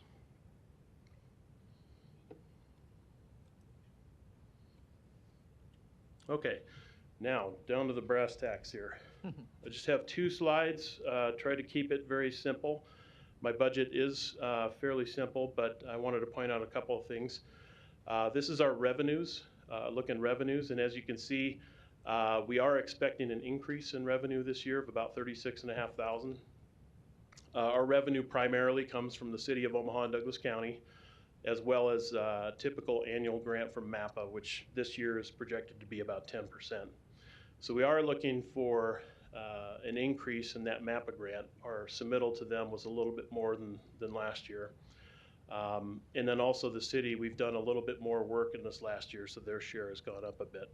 So we do expect an increase in our revenue, which leads me to the last slide, which is our expenses. So what I'm looking for today is an increase over our target of about $44,000. 36.5 of that is made up by our revenue increase. So I'm really looking for an increase of around 7,300. And the reasons for that increase are some of the new software licensing I mentioned, the system architecture costs that are going to go with that, and then some salary step increases that we have. The pie chart on here is a great example, it's really a good way for me to illustrate how basic our budget really is. You can see that payroll makes up the bulk of our budget. And then we have system infrastructure, which is our cost for our servers and databases and things like that, and then the software that goes with that. Everything else in our budget is less than 1%. So I try to pride myself of not having a lot of fluff in our budget, not a lot of cushion.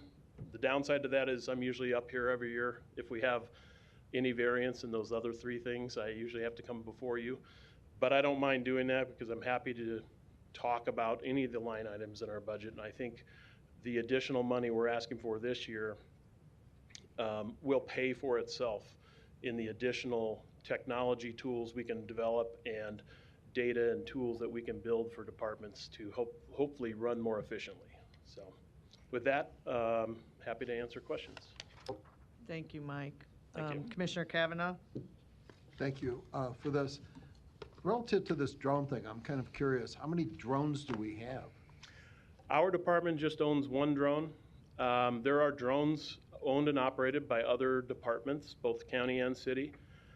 I would say what sets us apart is we do a lot of the things that we're supposed to do, meaning we get the pilot certification, we respect the airspace restrictions that the FAA puts out, we communicate with all the places that we're going to fly to make sure they're aware.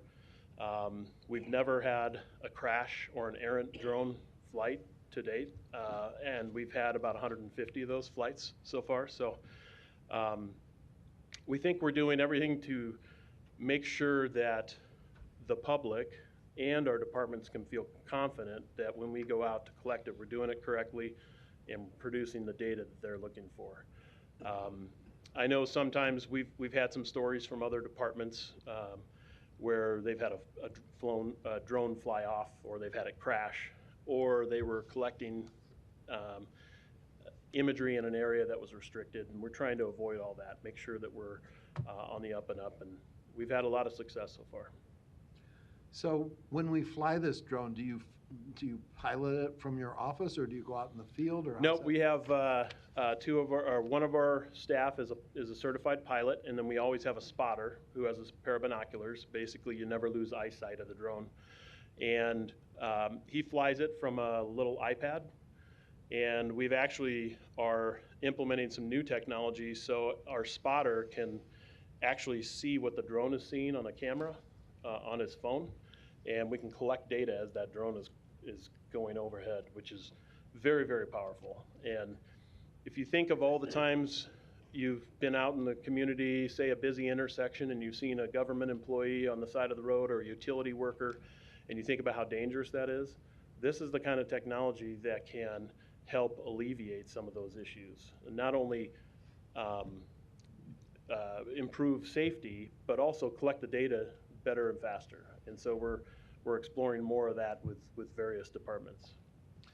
And do these drone flights, as you mentioned, have other applications? You mentioned the environmental applications of checking on trees and their health.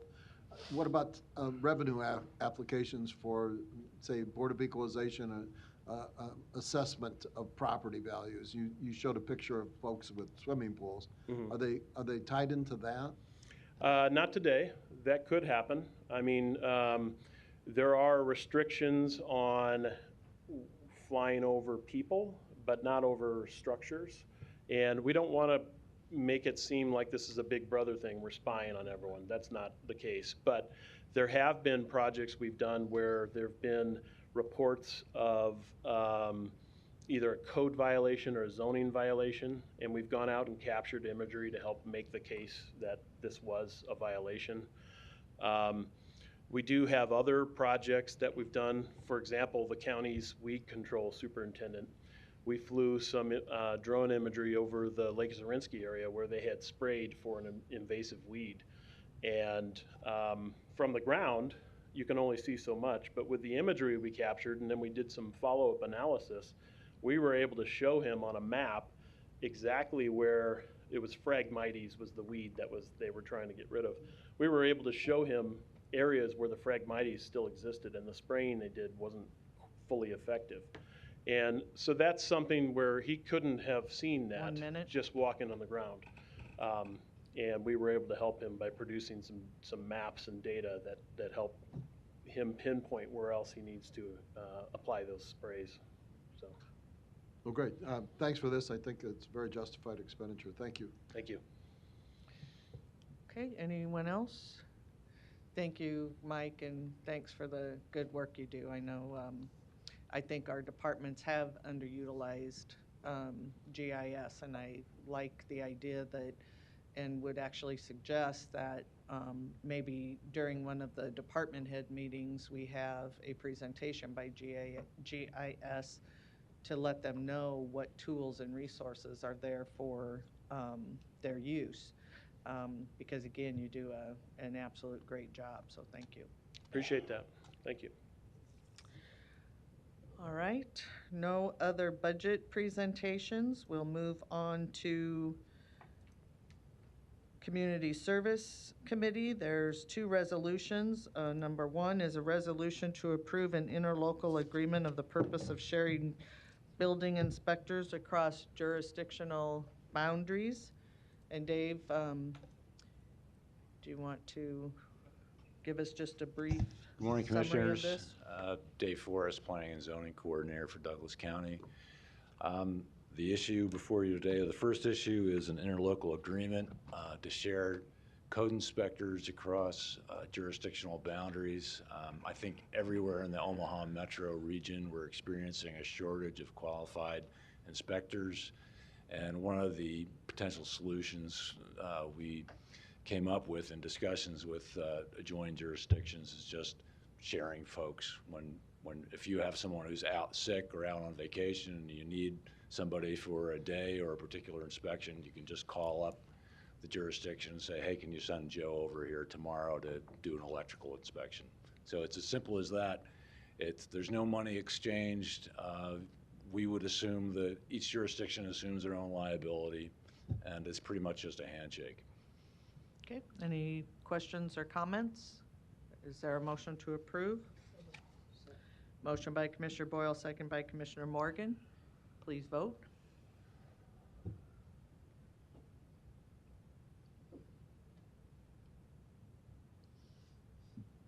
Motion passes 6-0.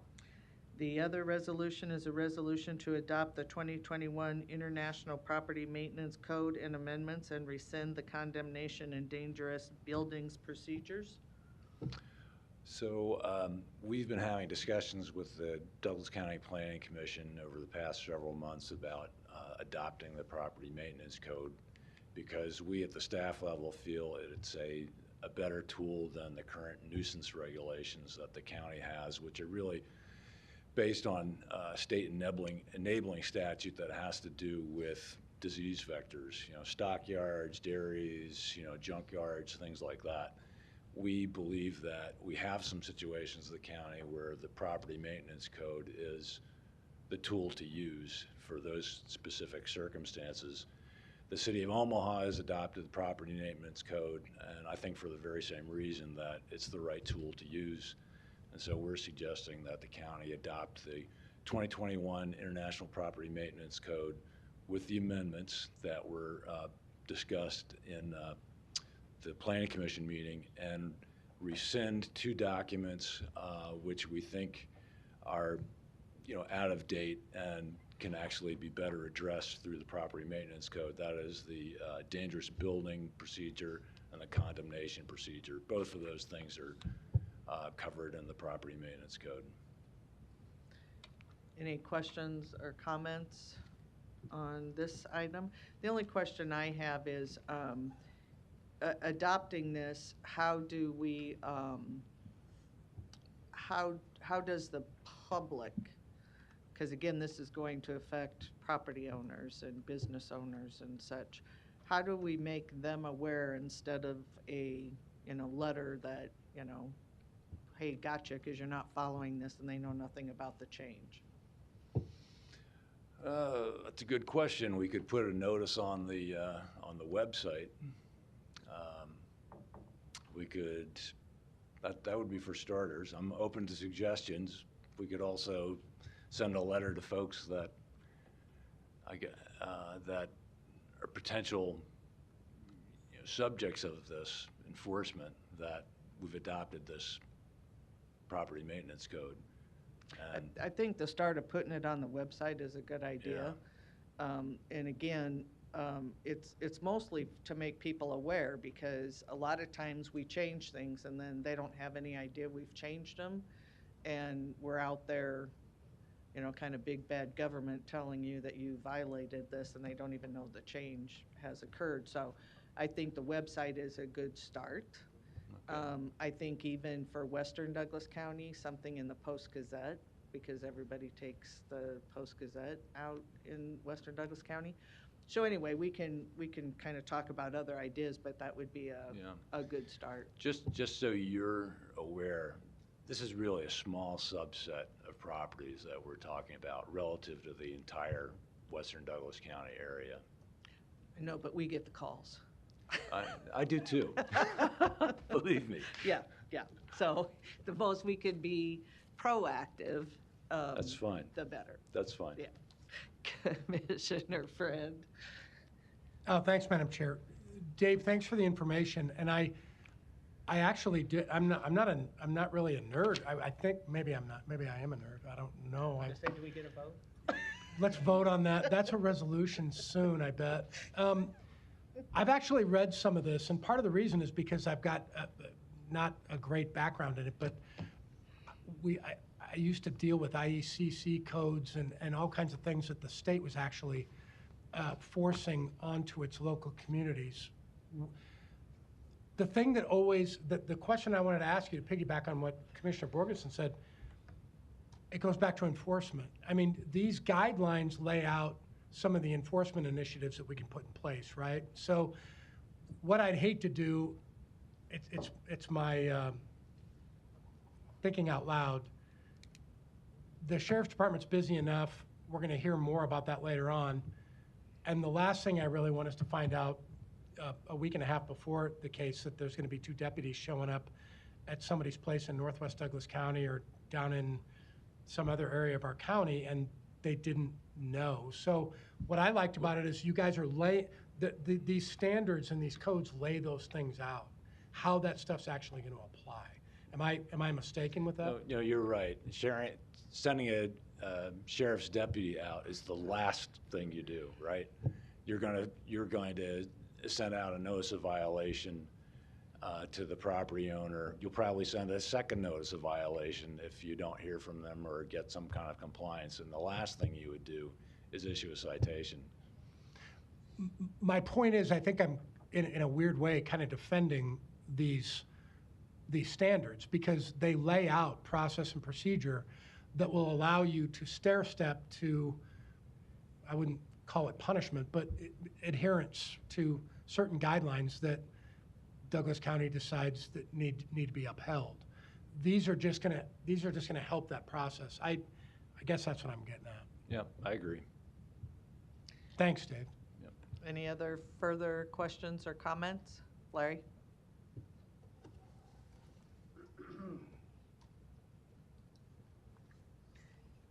Larry Storer, 5015 Lafayette Avenue, Omaha, 68132. I want to go back to something you said a minute ago about the big bad wolf or something. And I just want to point out that there's a lot of other conservative, deeply conservative people on news sites that are talking about some things that it's not just my words.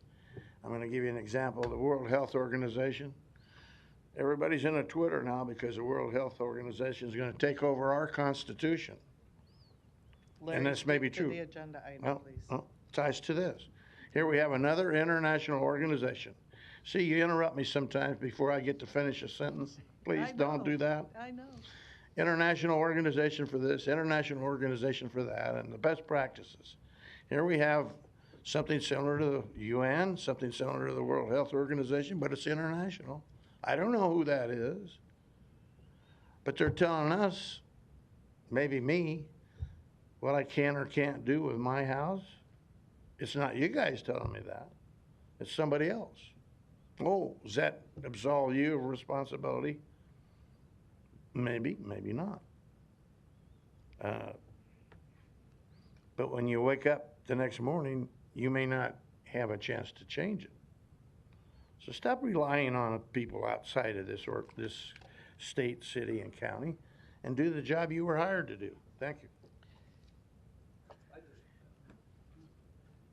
If I can just respond to clarify, I think the term international is really kind of a branding thing. This organization, the International Code Council, I believe is centered in Chicago.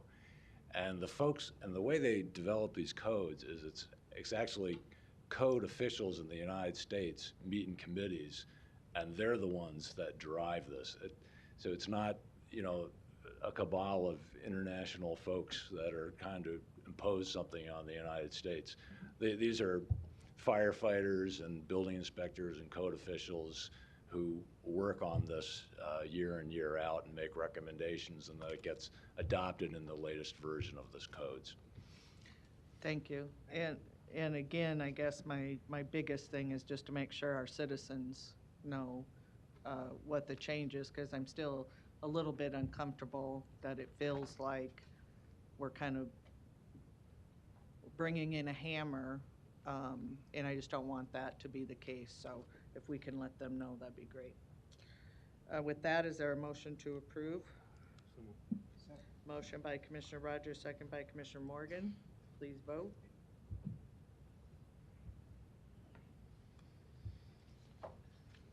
Motion passes 6-0. Next is Human Resources, the weekly personnel report from Civil Service as presented. No legislative items at this juncture. And we do have need for an executive session for litigation, legal advice, and labor negotiations. Is there a motion to go into executive session for those purposes? So moved. Motion by Commissioner Morgan, second by Commissioner Rogers. And questions or comments? Please vote.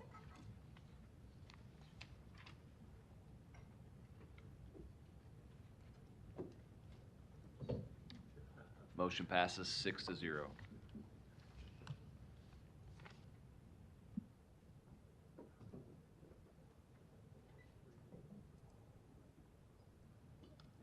Record.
Thank you. Motion passes 4-0. Thanks, Dan. We are adjourned at 1 p.m.